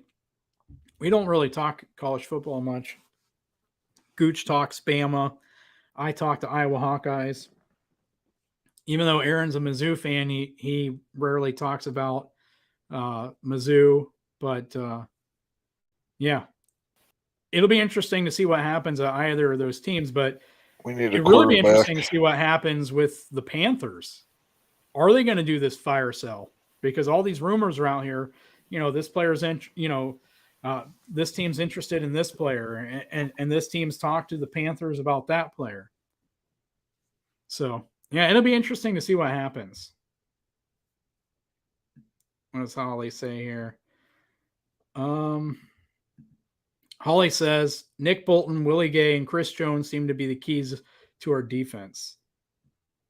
I mean, I can't disagree with that, but I've said it numerous times now. Like, when we get McDuffie back and Rashad Fenton is the fourth cornerback, and I know that Ryan Tracy on the RGR post-game reaction said something about he'd like to move him to strong safety, I think he said, Fenton. All I know is that when McDuffie is back, I think you have one of the top back sevens in the NFL. Bolton, Gay, Snead, McDuffie, Watson, and you could even extend it to 8 if you want to, as much as we play nickel and dime.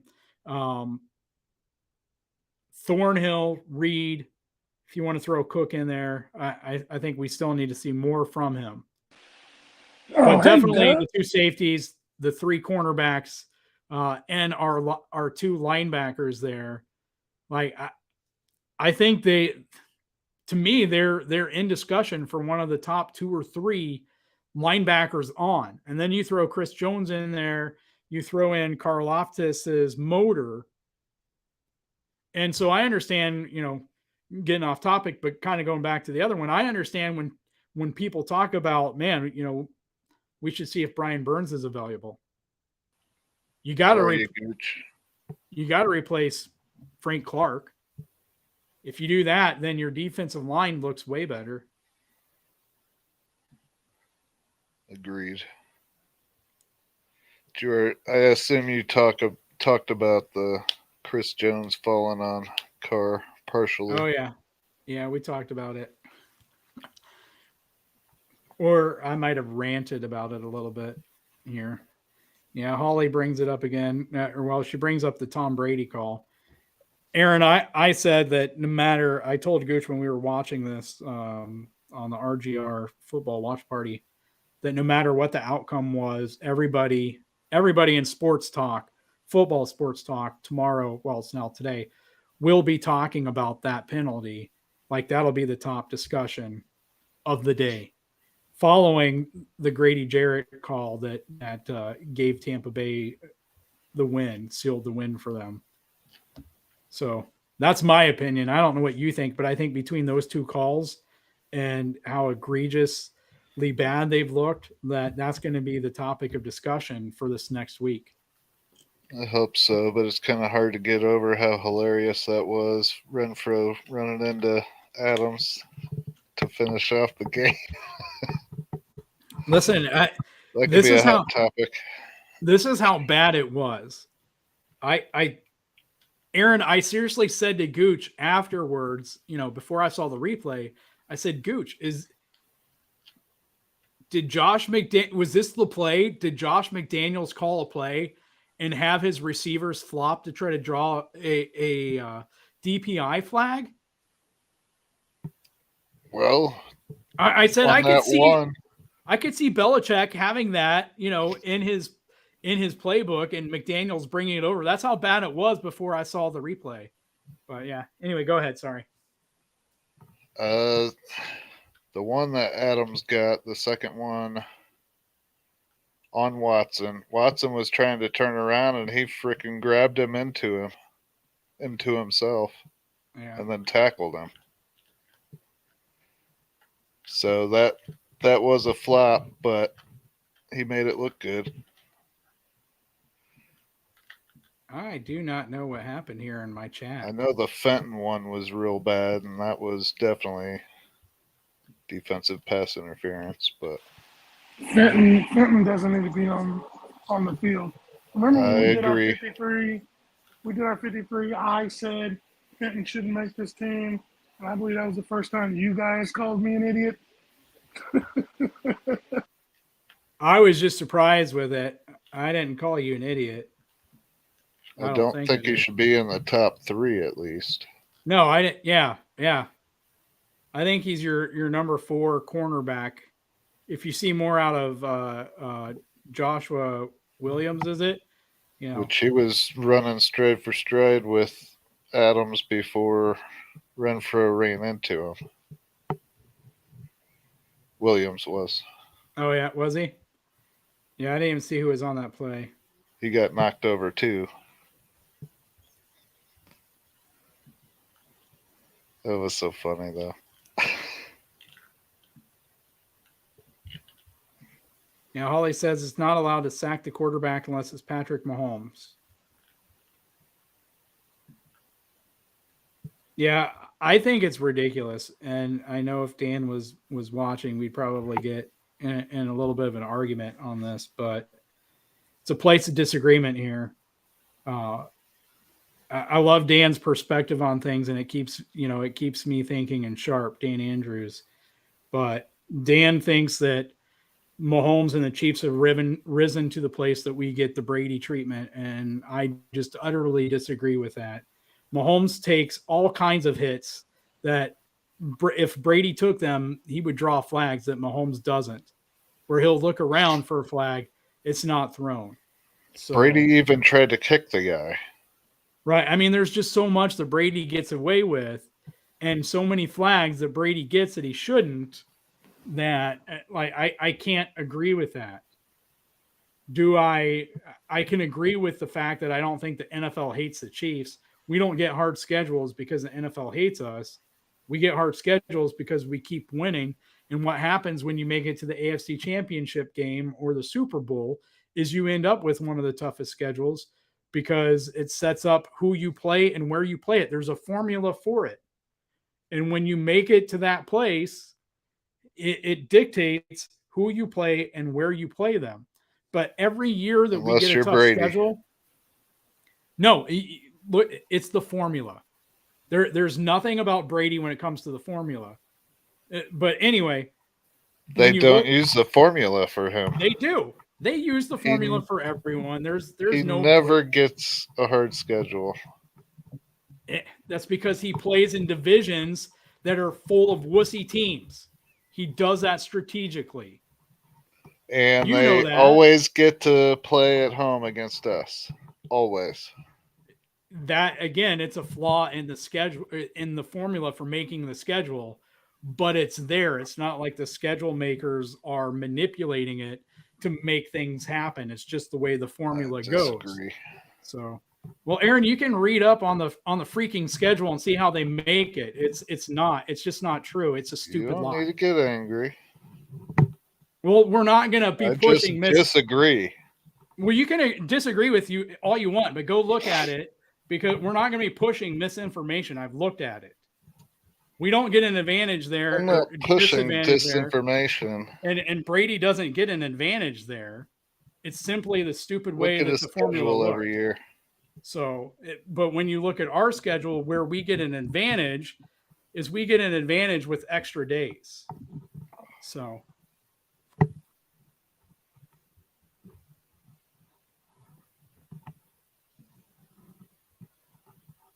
all right, we're trying to get caught up here, guys. We have been behind forever. I'm not even sure what we were talking about there. Not anyone except for Andy Reid. Holly, thank you so much for the 25th birthday wishes. Yes, his first punt was 60-ish. The second was impressive, but don't know the net on that one. Yeah, I don't know the net on it either. I do know like that, like the actual air yards from his foot, I swear was at least 70, if not more. So impressive day from Tommy, and he really helped stopping the Raiders from having some easy momentum there when it came to field position. So Holly says the plant foot leg takes a lot of stress. Yeah, I mean, you're not taking all of the weight, but you're taking a good chunk of the player's weight. So I don't know what Harrison weighs. I'm going to guess like 160, 180 pounds. It's a good, little bit of force there. So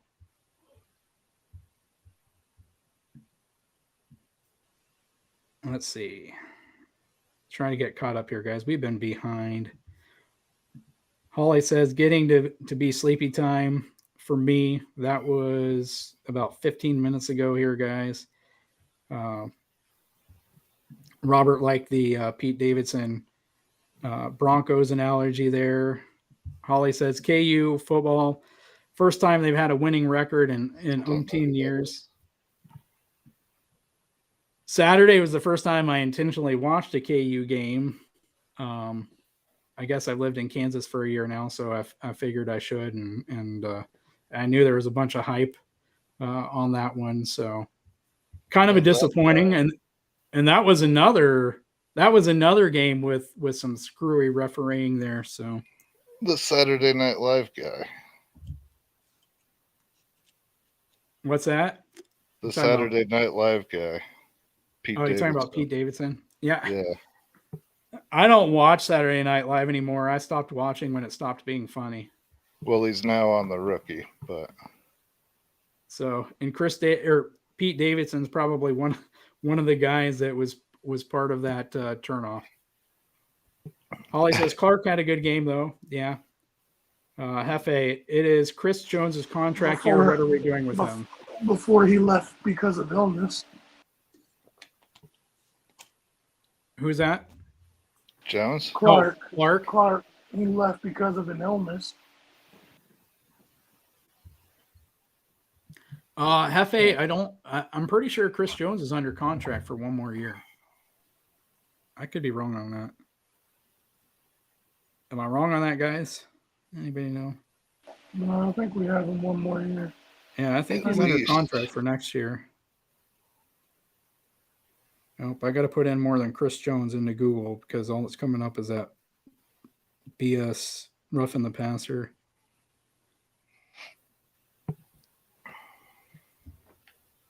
Yeah. Have you guys been on Twitter to see all the tweets going around?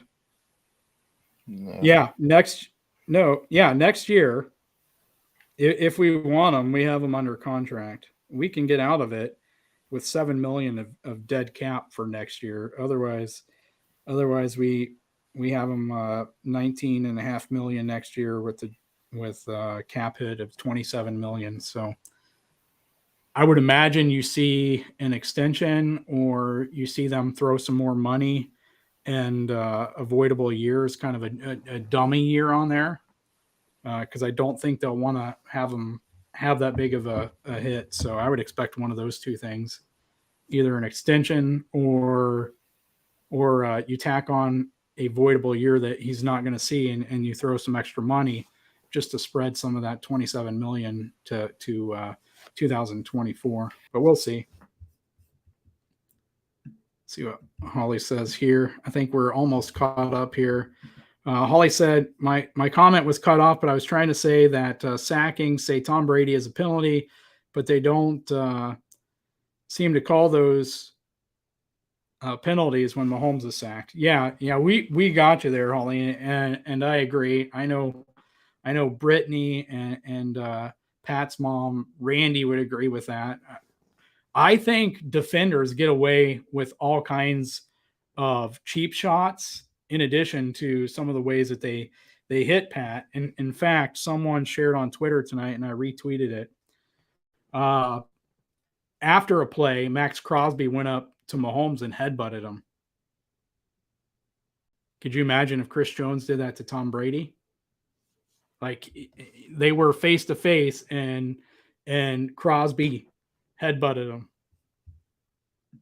So Holly says that Butker weighs 190 pounds. Wow, I didn't realize he was 6'4".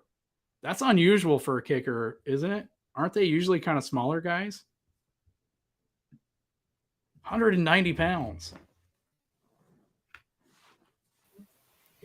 I remember somebody asking Colquitt if he was still going to mess with Butker because of how big he was. He said, yeah. Of course I am. Colquitt didn't back down from anybody, though. Right. That's crazy. I didn't know he was 6'4", 190. Yeah, he's a pretty big guy. That's receiver body right there. Holly says she doesn't watch Saturday Night Live anymore either. No, it's been some years. Yeah, man. I think the sweet spot for me was obviously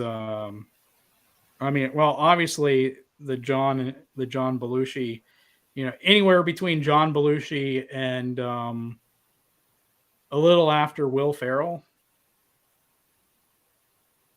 I think it sometime in the last 10 years or so, just most of it just isn't really funny to me. And I like to think I have a pretty great sense of humor. There's a lot of different genres of comedy that make me laugh, but Saturday Night Live anymore really isn't one of them. Holly says Butker's pretty tall. He might be in the higher 190s. Yeah. She says, I think he's more like 199. So, Hefe, yeah, Chris Farley was the best. Listen, man. One of my favorite things about Chris Farley is he's also athletic. For a big dude, he was athletic. I think Gooch fell asleep and left. Physical comedy. Right.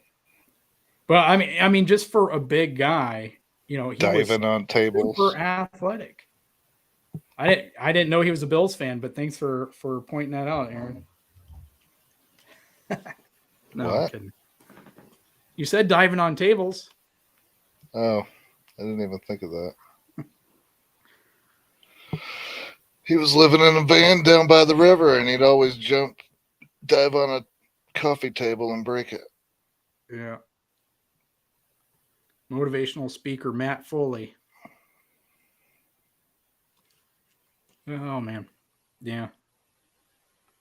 I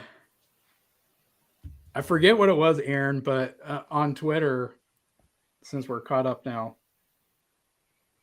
I think it was last week, there was a conversation going on, and this guy was a Bills fan, and he's like, I'm a Bills fan, but and I forget what it was, but he's like, I'm a Bills fan. I think it was something like, but I got to admit that Mahomes is the best quarterback in the NFL or something like that.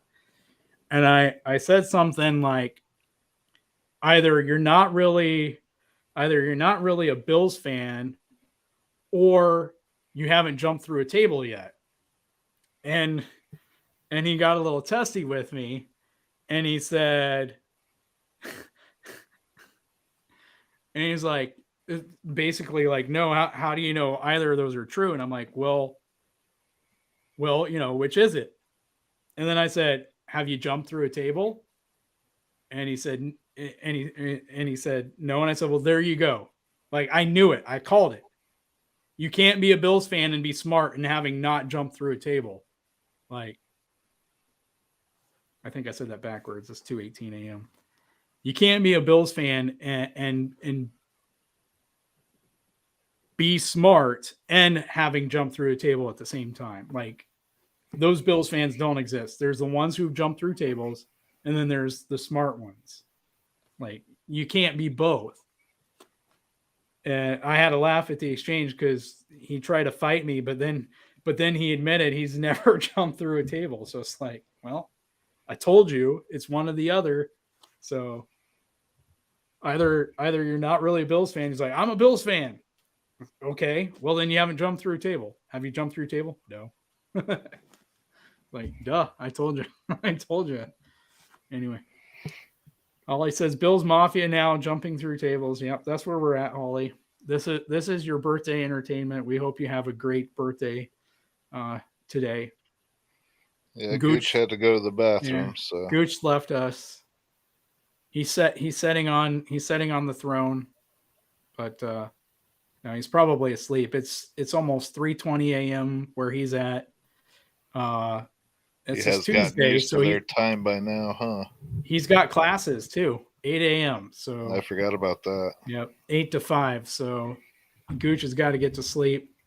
I don't even think we were planning on being on this long, but we're happy. We're happy that you guys have been on and been interacting and stayed on to hear us finally get caught up, because I think we were about 45 minutes behind most of the time. But I'm glad I was able to jump in for a little bit. Sorry about that, Holly. Wait, is Gooch back? Gooch is back. Gooch has been waiting to get re-added to the stream. Or he just wanted to say, no, I'm not in the bathroom. It could be. Yeah. No, boys, unfortunately, my job doesn't end. Yeah. Oh, boy. It's open time somewhere. I've got to be able to take calls. Right. We got a good story for this one? Nah, man. It's just fun. All right. Holly was offended that you left on her birthday live stream. I wouldn't leave Holly on her 25th birthday live stream. So.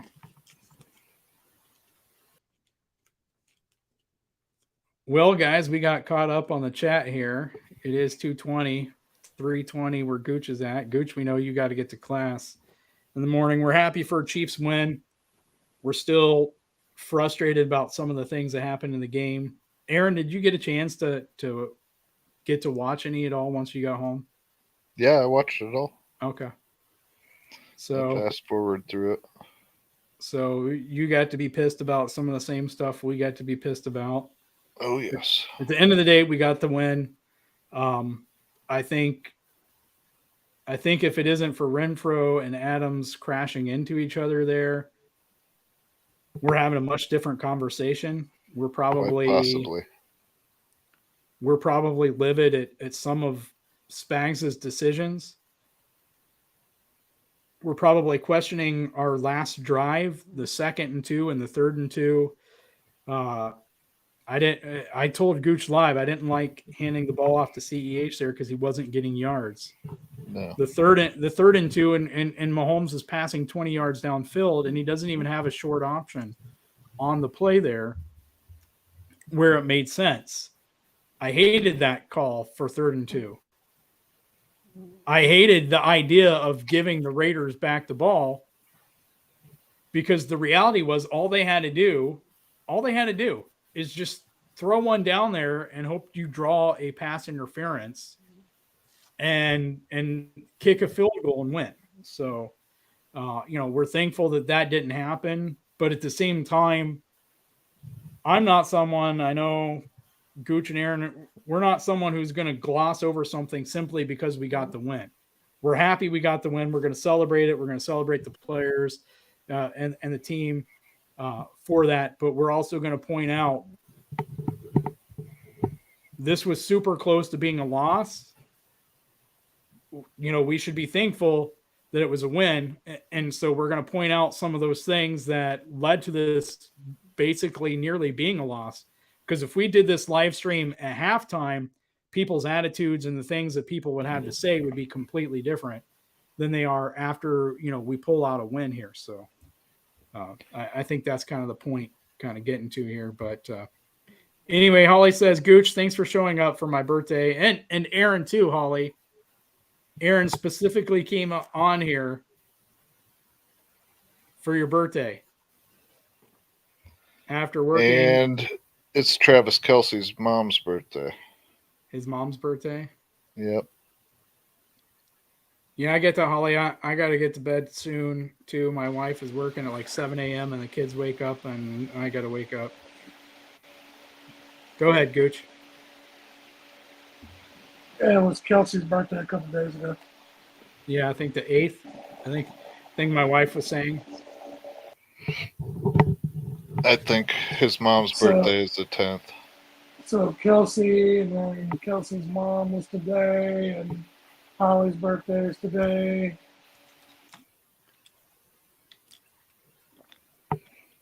Well, he can score 4 touchdowns for her on her birthday all he wants, but she made it clear, according to Travis and Jason's podcast, that as long as Jason is the only one that has provided her with grandchildren, that he will remain the favorite. So there's that. Sounds about right. Holly says Wright missed a PAT but made a long field goal, so that was okay. But didn't he miss 2 field goals too? Am I misremembering? Am I just thinking of the PAT? He did miss an extra point. The second one he missed. No, he missed a field goal. Yes. But they got a defensive holding. So it kind of wiped it out and the offense got back on the field. That's right. So did he still have a missed field goal? And I was thinking too, because I forgot that the defense bailed him out on one. No, I think it was just the extra. Okay. Yeah. No, yeah. Yeah. He made the extra points. He missed the field goals. So he got bailed out on one, but in like reality, even though technically he only missed one, in reality he missed 2. He just got bailed out on one.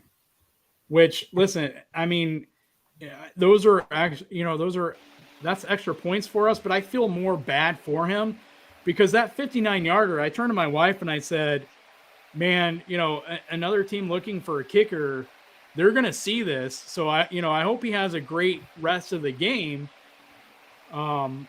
Because what you don't want to do is kick the 59-yarder and then shoot yourself in the foot afterwards, even though I think some team, might take a flyer on him just because of the 59-yarder, 3 yards longer than, his previous long. So, and I don't even know what the wind is. We didn't even talk about if there was wind, but I was not expecting him to make that. No, that thing was going to only be good from 59.5 yards. Like he put all of his, he got his Super Saiyan powers up and kicked that one. Cause I was like, when he initially kicked it, I was like, he does not have the leg for this. He had an extra length of the football or so on there, but yeah. And then there was was it a PAT that hit the crossbar and went in? Yes. Yeah. So yeah, there was a few there, and it's like, can we be a bit more consistent? But anyway, a win's a win. Hopefully he put enough on tape there that when Butker's healthy, he can get another shot, because I mean, this kid did great when he was with the Jags. You know, I felt a lot more comfortable with him. We talked about his history. You know, he helped the Jags break, what did I say? I think it was a 19 game or 21 game losing streak by having 2 clutch fourth quarter field goals in that game. And one of them was, well, I think 53 yarders. So, you know, he's had that experience, even though he's only kicked like 32 field goal attempts in his NFL career. So, yeah, rooting for him there. Anyway, Holly says, thank you, Aaron. Seriously, Travis Kelce's mom's birthday. Awesome. Travis's birthday was October 5th. Okay. I thought my wife said October 8th. Either I didn't hear her or I got to make fun of her for not knowing her man's birthday. Holly says I might be incorrect on that. Yeah, I don't know. Holly also said Amendola did badly on whatever new team he's on, the Cardinals. Yeah, that's what kind of made it go full circle, and there's a little bit of poetic justice there. Cardinals field is the reason that we had Amendola on the roster and that Butker's hurt, and then Cardinals signed Amendola, and he lost them the game. So they deserve that and more, and they need to take care of their field better. I don't know if you guys caught that field, but I saw a few clips of it yesterday because I was watching the NFL Red Zone channel, and man, it looked like there was huge divots out of that field. It's kind of brought up PTSD of the season opener. Anyway, we're all caught up in the chat. Aaron, you want to talk about anything? Gooch, you want to talk about anything? You guys ready to pay the bills and in the stream? Well, we got our answer from Gooch. Got nothing. All right, then, guys. Yeah, let's see. We'll be back Saturday night. We didn't go live last Saturday night, did we? I don't think we did. So anyway, we appreciate you guys for watching. We're going to celebrate this win this week, and we'll move on to the Bills, and going to continue to cheer for good health and for a win there. And appreciate you guys sticking with us. Aaron for jumping on after a hard day at work. Gooch as well after classes and a hard day at work and a very intense Chiefs game. So everybody have a great day at work tomorrow or whatever you're doing. We thank you guys for watching. Don't forget to hit the like and leave a comment after the live. Share if you're not a subscriber and you're catching us. Go ahead and make sure you hit the notification bell so you know when we're live. And Gooch is back with us to pay the bills. Go ahead, Gooch. Gooch. I think Gooch is back to pay the bills. Maybe not. Like, share, subscribe, and comment. All right, guys. We appreciate y'all. Gooch is trying so hard to get on to pay the bills. I can hear you now, Gooch. Hey, sweet. I could hear y'all last time. I just couldn't hear me. So I'm here. We appreciate all y'all to watch us, whether religiously or in passing. We enjoy these night live streams. It's fun for especially me because I get to get on and chat with all y'all who are crazy enough to be awake with me. Obviously, the boys, we thank each and every one of y'all. Make sure you like, subscribe, tell your friends. Make sure you tell somebody you love them. We'll be back, as always, the three amigos here. Somebody said I was Ned, so I guess I'll be Ned in this one and just say, have a good night. All right. We'll see you guys. Thanks for watching. You got your team, and we got a kingdom. Ready for war, we score and win. We're the Super Bowl champs, the king of